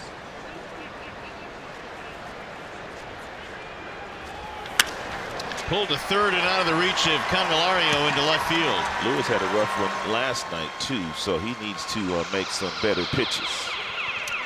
By the way, make sure you're at Campus Martius Wednesday. That's tomorrow for our very first Fox Sports Detroit watch party starting at 11 a.m. Trevor Thompson and Andy Dirks will be there, so we'll pause.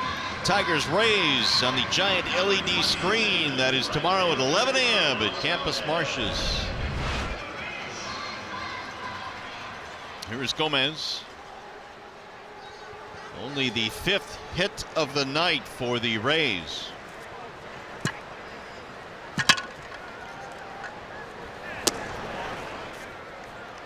Gomez, a walk, a steal, a run scored in the 5-run third.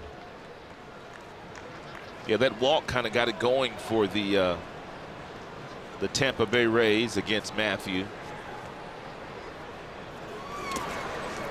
Nice block there by Hicks. call for the breaking ball. You anticipated being down, turned the glove the right way, made sure the ball did not get between the legs. Or the 5-hole for you hockey fans out there. I know we got a lot of them watching. The 1-1 is a bouncing ball left side. Candy has it. The second one.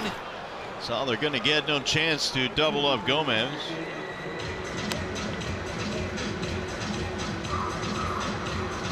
When you know you're not going to turn 2, you just have to be accurate with your throws, and that's exactly what Candelario was. And then Nico Goodrum was smart enough not to try to force the issue by throwing the ball to first base, not with the speed of Gomez running down the line. I was asking Ron Gardenhire today what he thought Nico Goodrum's best position was. Of course, he saw Nico in Minnesota's organization. He told me flat out shortstop. Really? He did. He said flat out shortstop. He says if you ever really get a chance to see the young man play shortstop on a day-to-day basis, he's a good one. And he says the thing that makes him so special at the shortstop position is the arm strength. He's got a well above average arm from that position. I mean, we've seen his athleticism. He's got range. He made a couple of really nice plays at Wrigley Field when he was playing that short rover position and right. He sure did. A couple of ground balls that were hit that way and sliding plays. Yeah, reverse pirouette on one of those and threw accurately across the diamond to get the out at first base. I believe Ducey was playing first that day.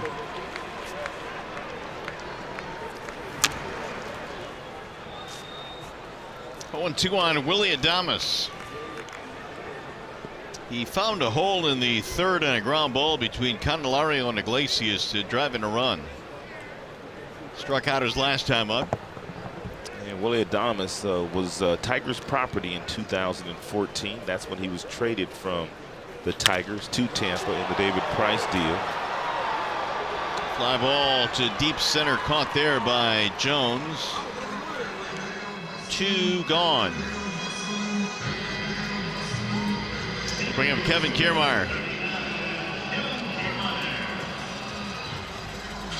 Well, the Tigers' issues this year have been on the road, certainly not at home. They played competitive baseball at home this year. They are 2 games over, 25 and 23.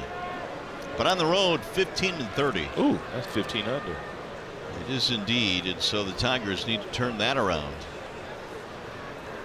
to get their standing more competitive. They came in 3rd place in the Central Division, 11 back of Cleveland.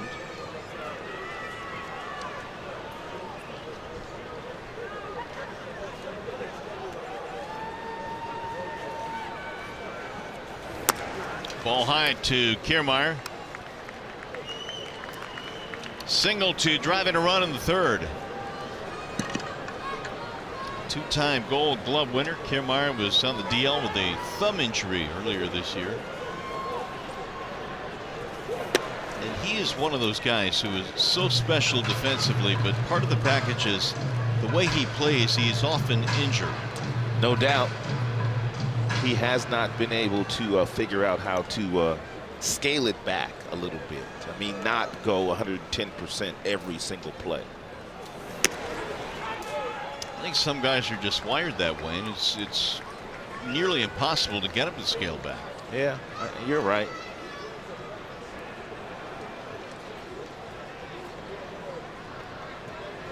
Kiermaier waits on a 3-0. And he'll take his walk. That'll put 2 on now.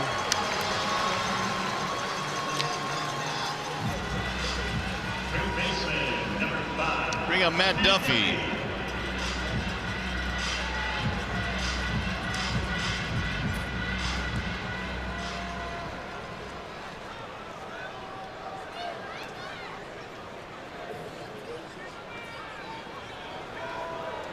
Boyd goes 6. He strikes out 8, which is 1 shy of his season high. Boyd struck out 9 Seattle Mariners in his return to his hometown earlier this year in May.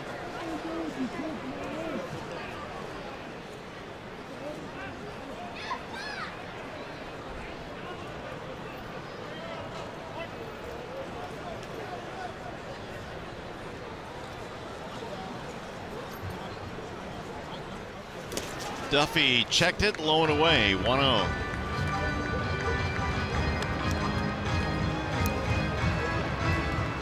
Duffy had a big June. He came in 9th in the league in hitting, partially because of the big June. 340 last month.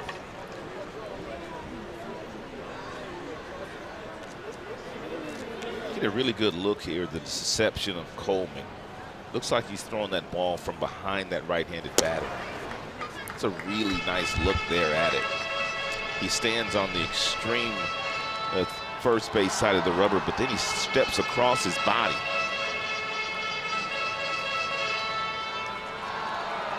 Hicks out to the mound.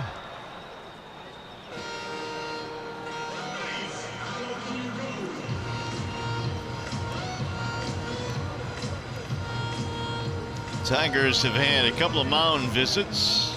There's more action in the Tigers pen right now. Coleman has to keep this a 5-0 game here. Tigers running out of outs.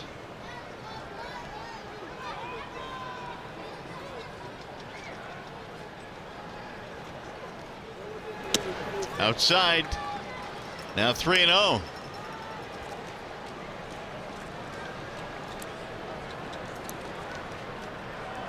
There is Alcantara warming up. He was warming up last night but did not get into the game.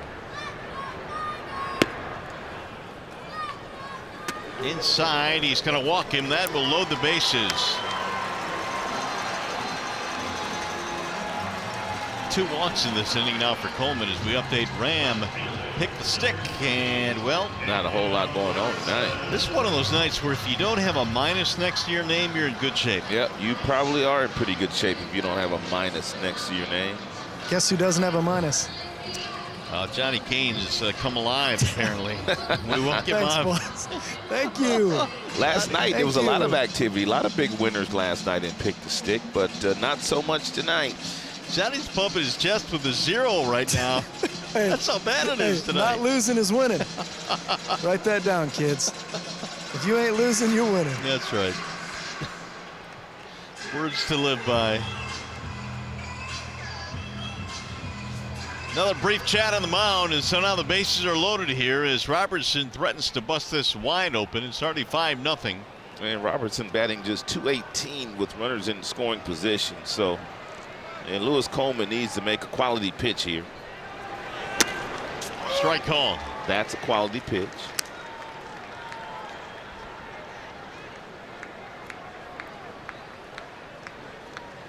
Gomez, Kiermaier, Duffy on the bases.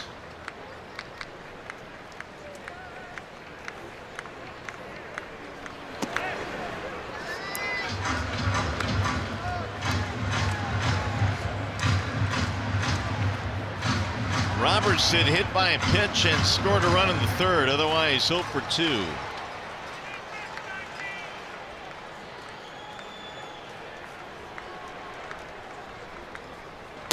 Outside, 2-1.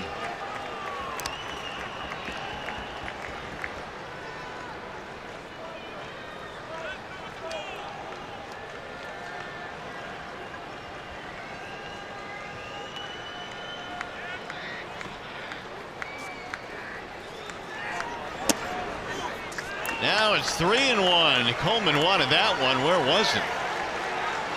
A little bit low, apparently.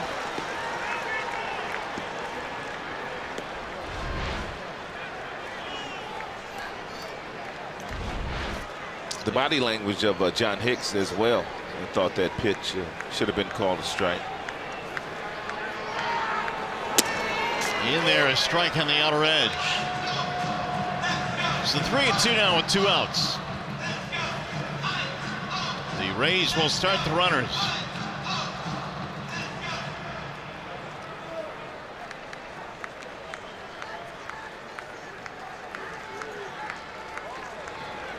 Little chopper back up the middle.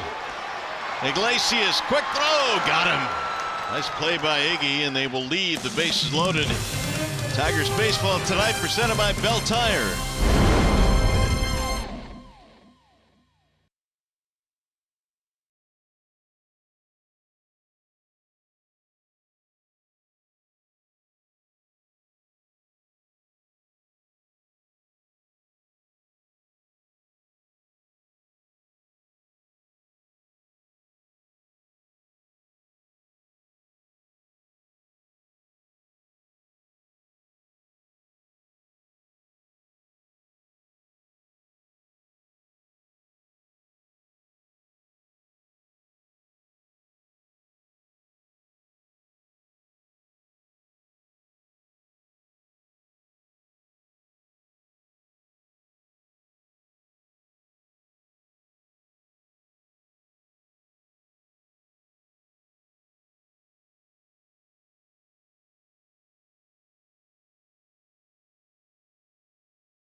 raise your expectations of what a bank can be. Come to Comerica. Your Metro Detroit Chevy dealers. Visit ChevyDetroit.com to see why Chevy drives the Motor City. And by Wallside Windows, we can do that. We are the factory. You're looking at renderings of the new Rays ballpark that was presented today. It'll be in Ybor City, just outside of Tampa. Beautiful. Well, the renderings are beautiful, guys. The target date, should they get approval on all that and find somebody to pay for it, would be the 2023 season. You know, talking with some Rays fans here at the ballpark earlier today, they said, I'll believe it when I see it. You know, about a decade ago, they had plans or a proposal was out there, you know, to build a new stadium downtown. Now you've got Ybor City. The thing about it is, again, it would be an artificial turf stadium again, and that's just kind of the nature of what it is, because it would be a fully closed-in dome yet again, although it would be like translucent light coming in. It wouldn't be the same configuration as what we have here for sure. But the attendance numbers also, we talked about that a little bit on the way over, Mario, is, you know, the fact that right now the proposal would have, you know, somewhere around 28,000, north of 28,000 fans, which would make it the smallest stadium in the Bigs right now. But if you think about the current configuration at Tropicana Field, it's only 31,042 because they have the seats basically blocked off up in the upper decks behind home plate, running from right field to left field. So, but basically what the Rays are saying is, if the stadium gets built, that means we'll have higher revenue, which means we could have higher payroll. Again, these are the renderings, these are the proposals that are made, but nothing official as of yet. Well, one of the issues, guys, that I've heard ever since the Rays have gotten here to St. Pete was the fact they got to cross the bridge from Tampa to get to St. Pete. It's a long bridge, and it's, I guess, in some ways keeping people in Tampa not coming to the ball games. Well, they're going to have to get a new stadium. If they don't get a new stadium, then I'm sure baseball will not be here 5 years from now. Line drive caught by Adames. Well, that's what's going on here in Tampa, St. Pete. Johnny, what's going on in Lakeland? Well, great question. You know, we talked with Daniel Norris. We all saw him in the clubhouse yesterday. He was here glad handing the guys a little bit, and he had thrown, you know, thrown 4 times down in Lakeland, Florida, but now here today he actually threw a bullpen session here at Tropicana Field. Talked with Rick Anderson. He said he went about 35 pitches, felt pretty good coming out of it. You remember the last couple times he had thrown down in Lakeland, there was some discomfort, there was some concern there, but essentially what they determined was that was just some scar tissue, and he says he's feeling a lot better.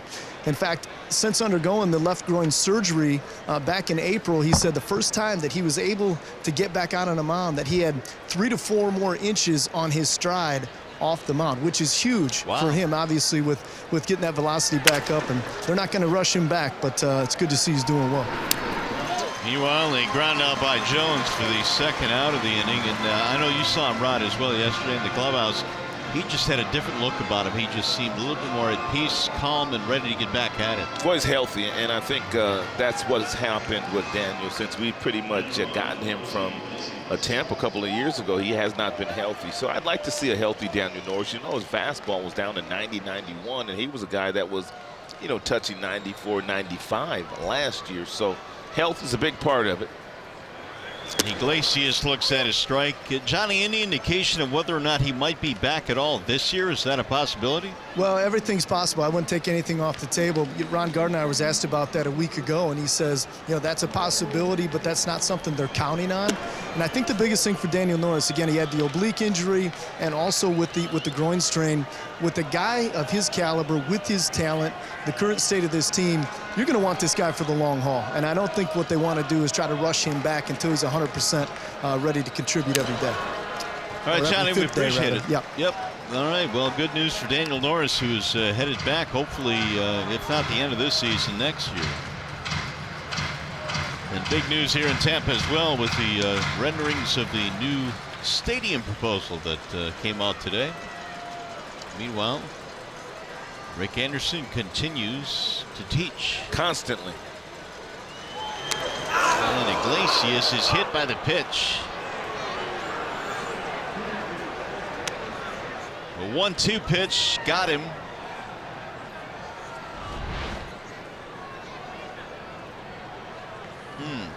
Right in the hand.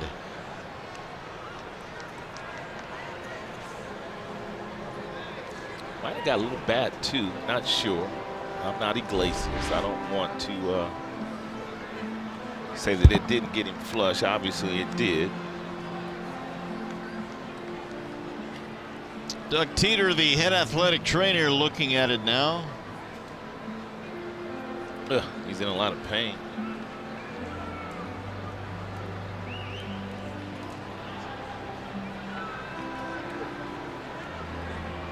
It's coming out.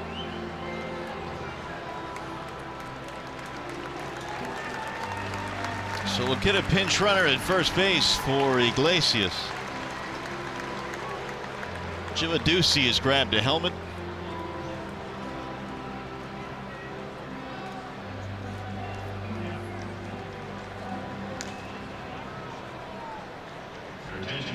That'll keep the inning going now for Victor Reyes.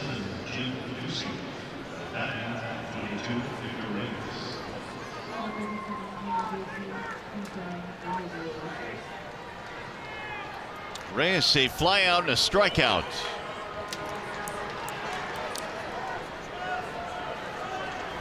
Swing and a miss, 0-1. By the way, we showed Doug Teeter there, the head athletic trainer. Did you know that his son has picked up a scholarship for D1 football? I didn't know. Where did he decide to go to? Zach Teeter, he had a lot of offers. He has decided to go to Virginia. Oh, cool. He'll be playing in the ACC, so congratulations to Zach Teeter and mom and dad. Absolutely. That's a beautiful thing. Big time. 1 ball, 1 strike on Reyes. Popped up. First base side. There is room to retire the side. We're headed to the bottom of the 8th inning. Ramos will lead it off for the Rays.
The Miller Lite hold true moment, and for the second consecutive night, their starting catcher Wilson Ramos played long ball to right field.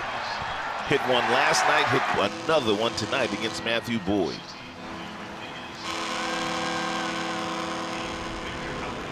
And it'll be Ramos to get it started here in the bottom of the 8th. Ramos, Crone, and Bowers. Victor Alcantara is on now for the Tigers. In 27 games in Toledo, 47 innings, a 2.68 ERA. But look at those strikeouts. 44 strikeouts, and he walked just 6 batters.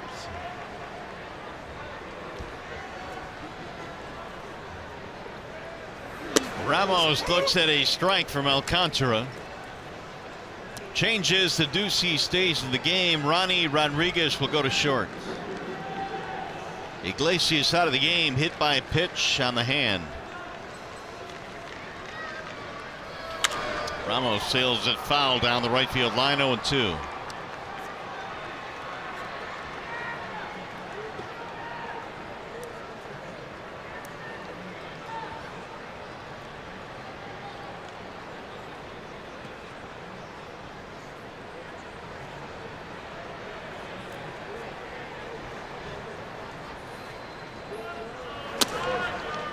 Inside, 1 ball, 2 strikes.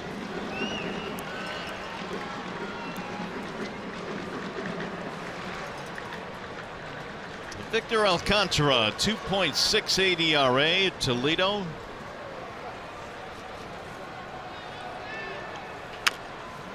Roll toward third base for Candelario.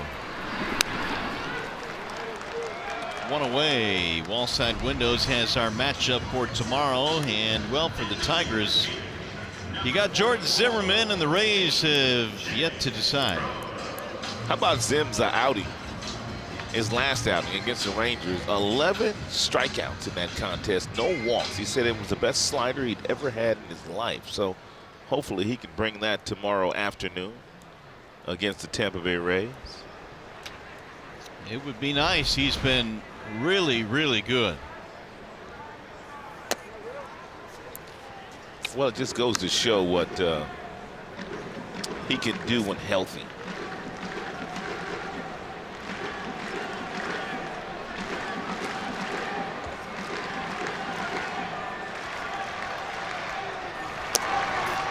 Miss outside, run the count to 2-0. Really, Zim has not been healthy for a couple of years. He feels that way now.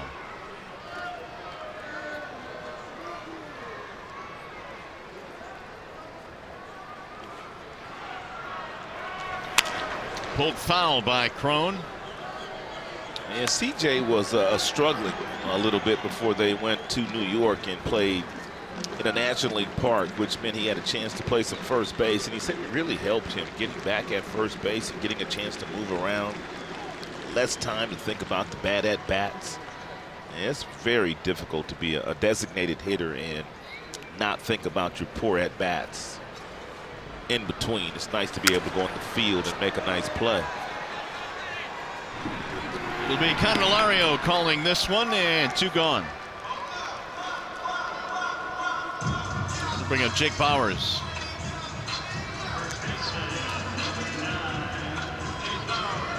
That's why you hear managers a lot of times not wanting to pigeonhole young hitters as DHs, because there's just so much that playing a position could help with. Well, I mean, it really helps. I mean, if you don't get a hit, you can still go out and make a real nice play defensively, and that might help you the next time you go to the plate. Jake Bauers 0 for 3. Alcantara's got a big arm, and that last fastball was 95.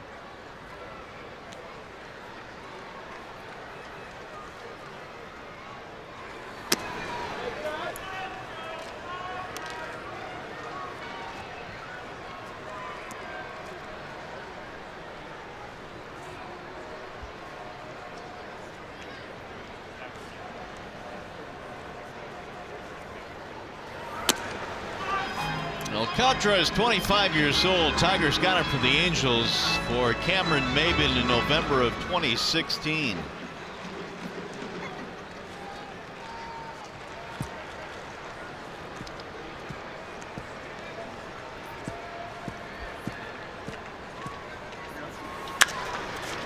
Popped up, shallow left. Candelario going back, and it's going to drop. Reyes was late getting there. Candy was looking for some help, and it dropped between them.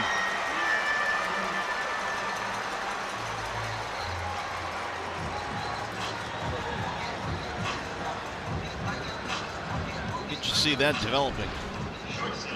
Yeah, difficult play for Candelario, obviously looking for help, and then he took his eye off the baseball, looking to see where Reyes was, and then by the time he picked up the ball again, it was too late. And just another one of those gift hits here in Tampa.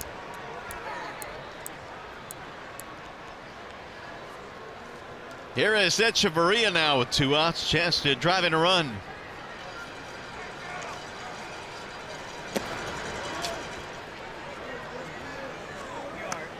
It'll be the 6th hit of the night for the Rays. Tigers have only 2 hits.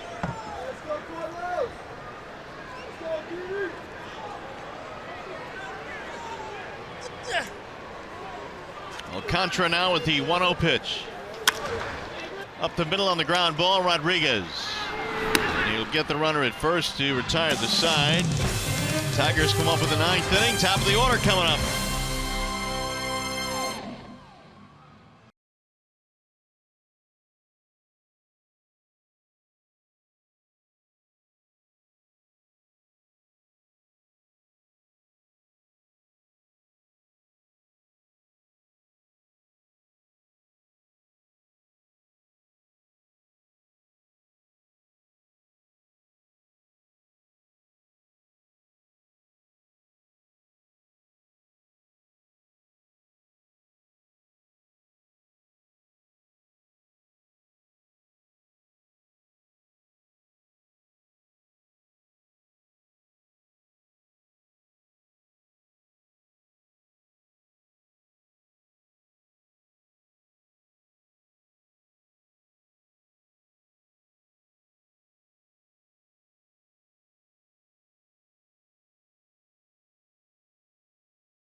All right, guys, the Tigers down 5-0 as we go to the 9th inning. Top of the order coming up, Candelario, Castellanos, and Goodrum.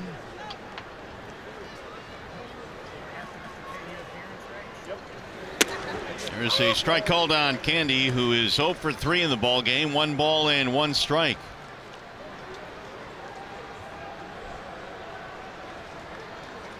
Kolarek, the lefty, came on in the 7th. Popped up. First base side, long run, tough play, and it's going to drop at foul ground. Bauer is busting it over there, but tricky play.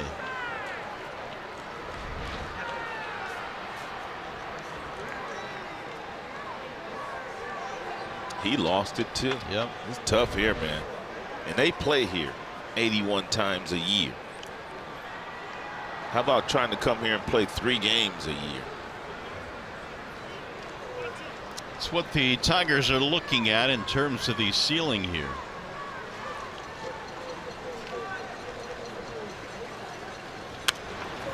Gardy was talking about all of the nuances of this ballpark, and he said, you know, the ground rules take 10 minutes to go over.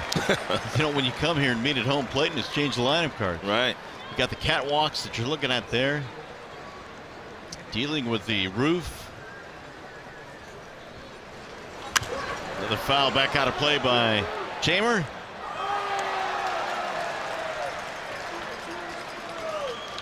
Candelario missed last night's game with the flu. He's back in there tonight in the leadoff spot. But not a whole lot of offense. The Tigers had 2 hits.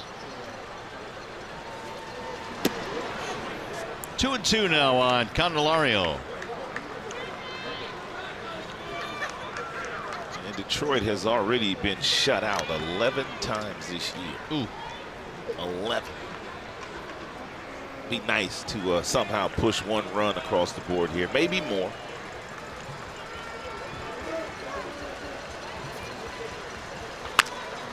Pulled to third out of the reach of a diving Duffy. It's a single to left, and Candelario is aboard with the leadoff hit.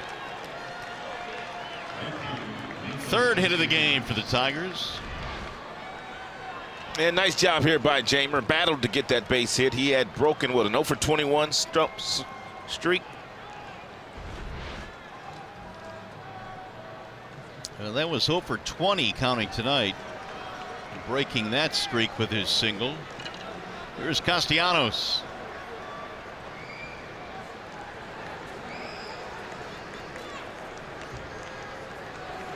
Nick looks at ball one.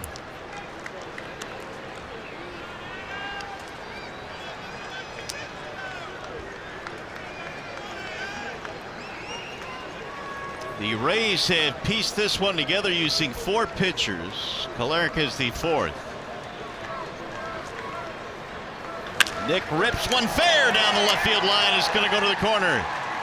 Candelario is on his way to third base. They're going to send him home.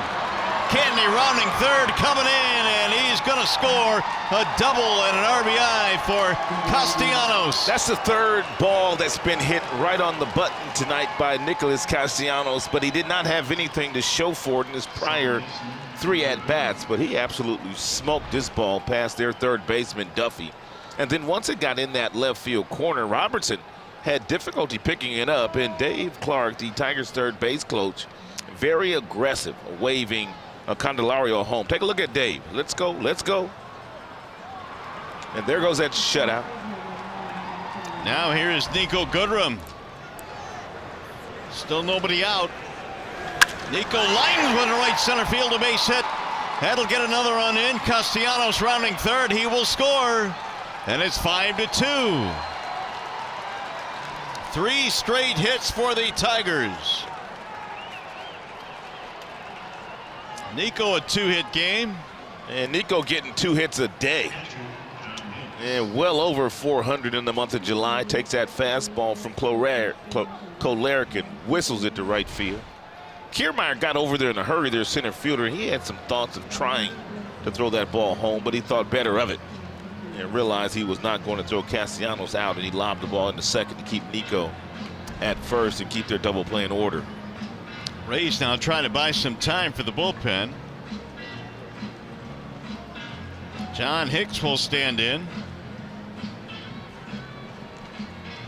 And their closer, Sergio Romo, who threw last night, warming up feverishly now here in the 9th.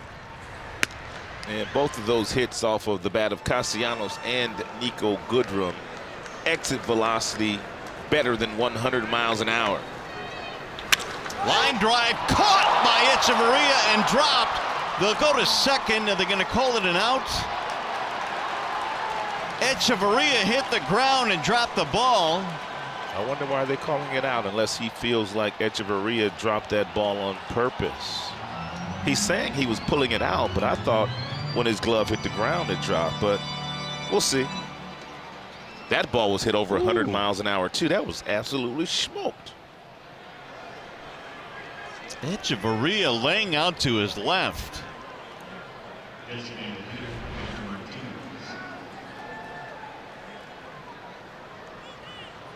No, that came out of his glove.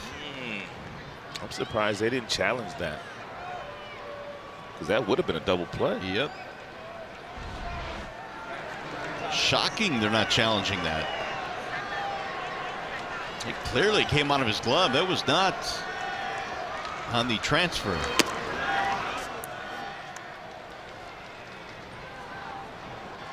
One out now with a runner at first.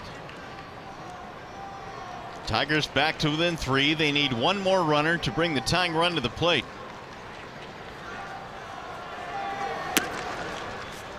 Two and 0.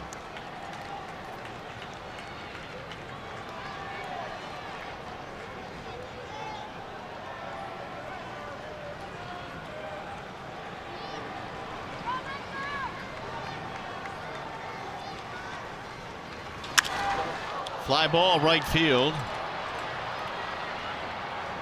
Gomez lining it up. What's he doing out there, throwing his arms out? Yeah, he was trying to deke Nico Goodrum as to that he didn't see the baseball.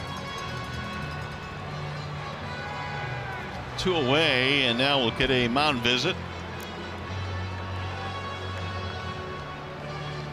And they'll take the baseball, so Romo is going to come in and try and get the final out. We'll be back in a 5-2 ball game.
Runner aboard, and now Romo coming on to try and get the final out.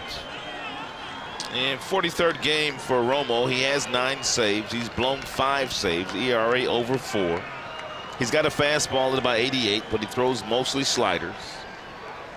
Runner going to second and uncontested. Nico will take second base. And he throws those sliders all at different speeds. That last one right there was at 78 miles an hour. He'll add, he'll subtract. Bigger breaks and smaller breaks as well. Ronnie swings and misses 0-2. There's the one with the big break. Tigers down to their final strike.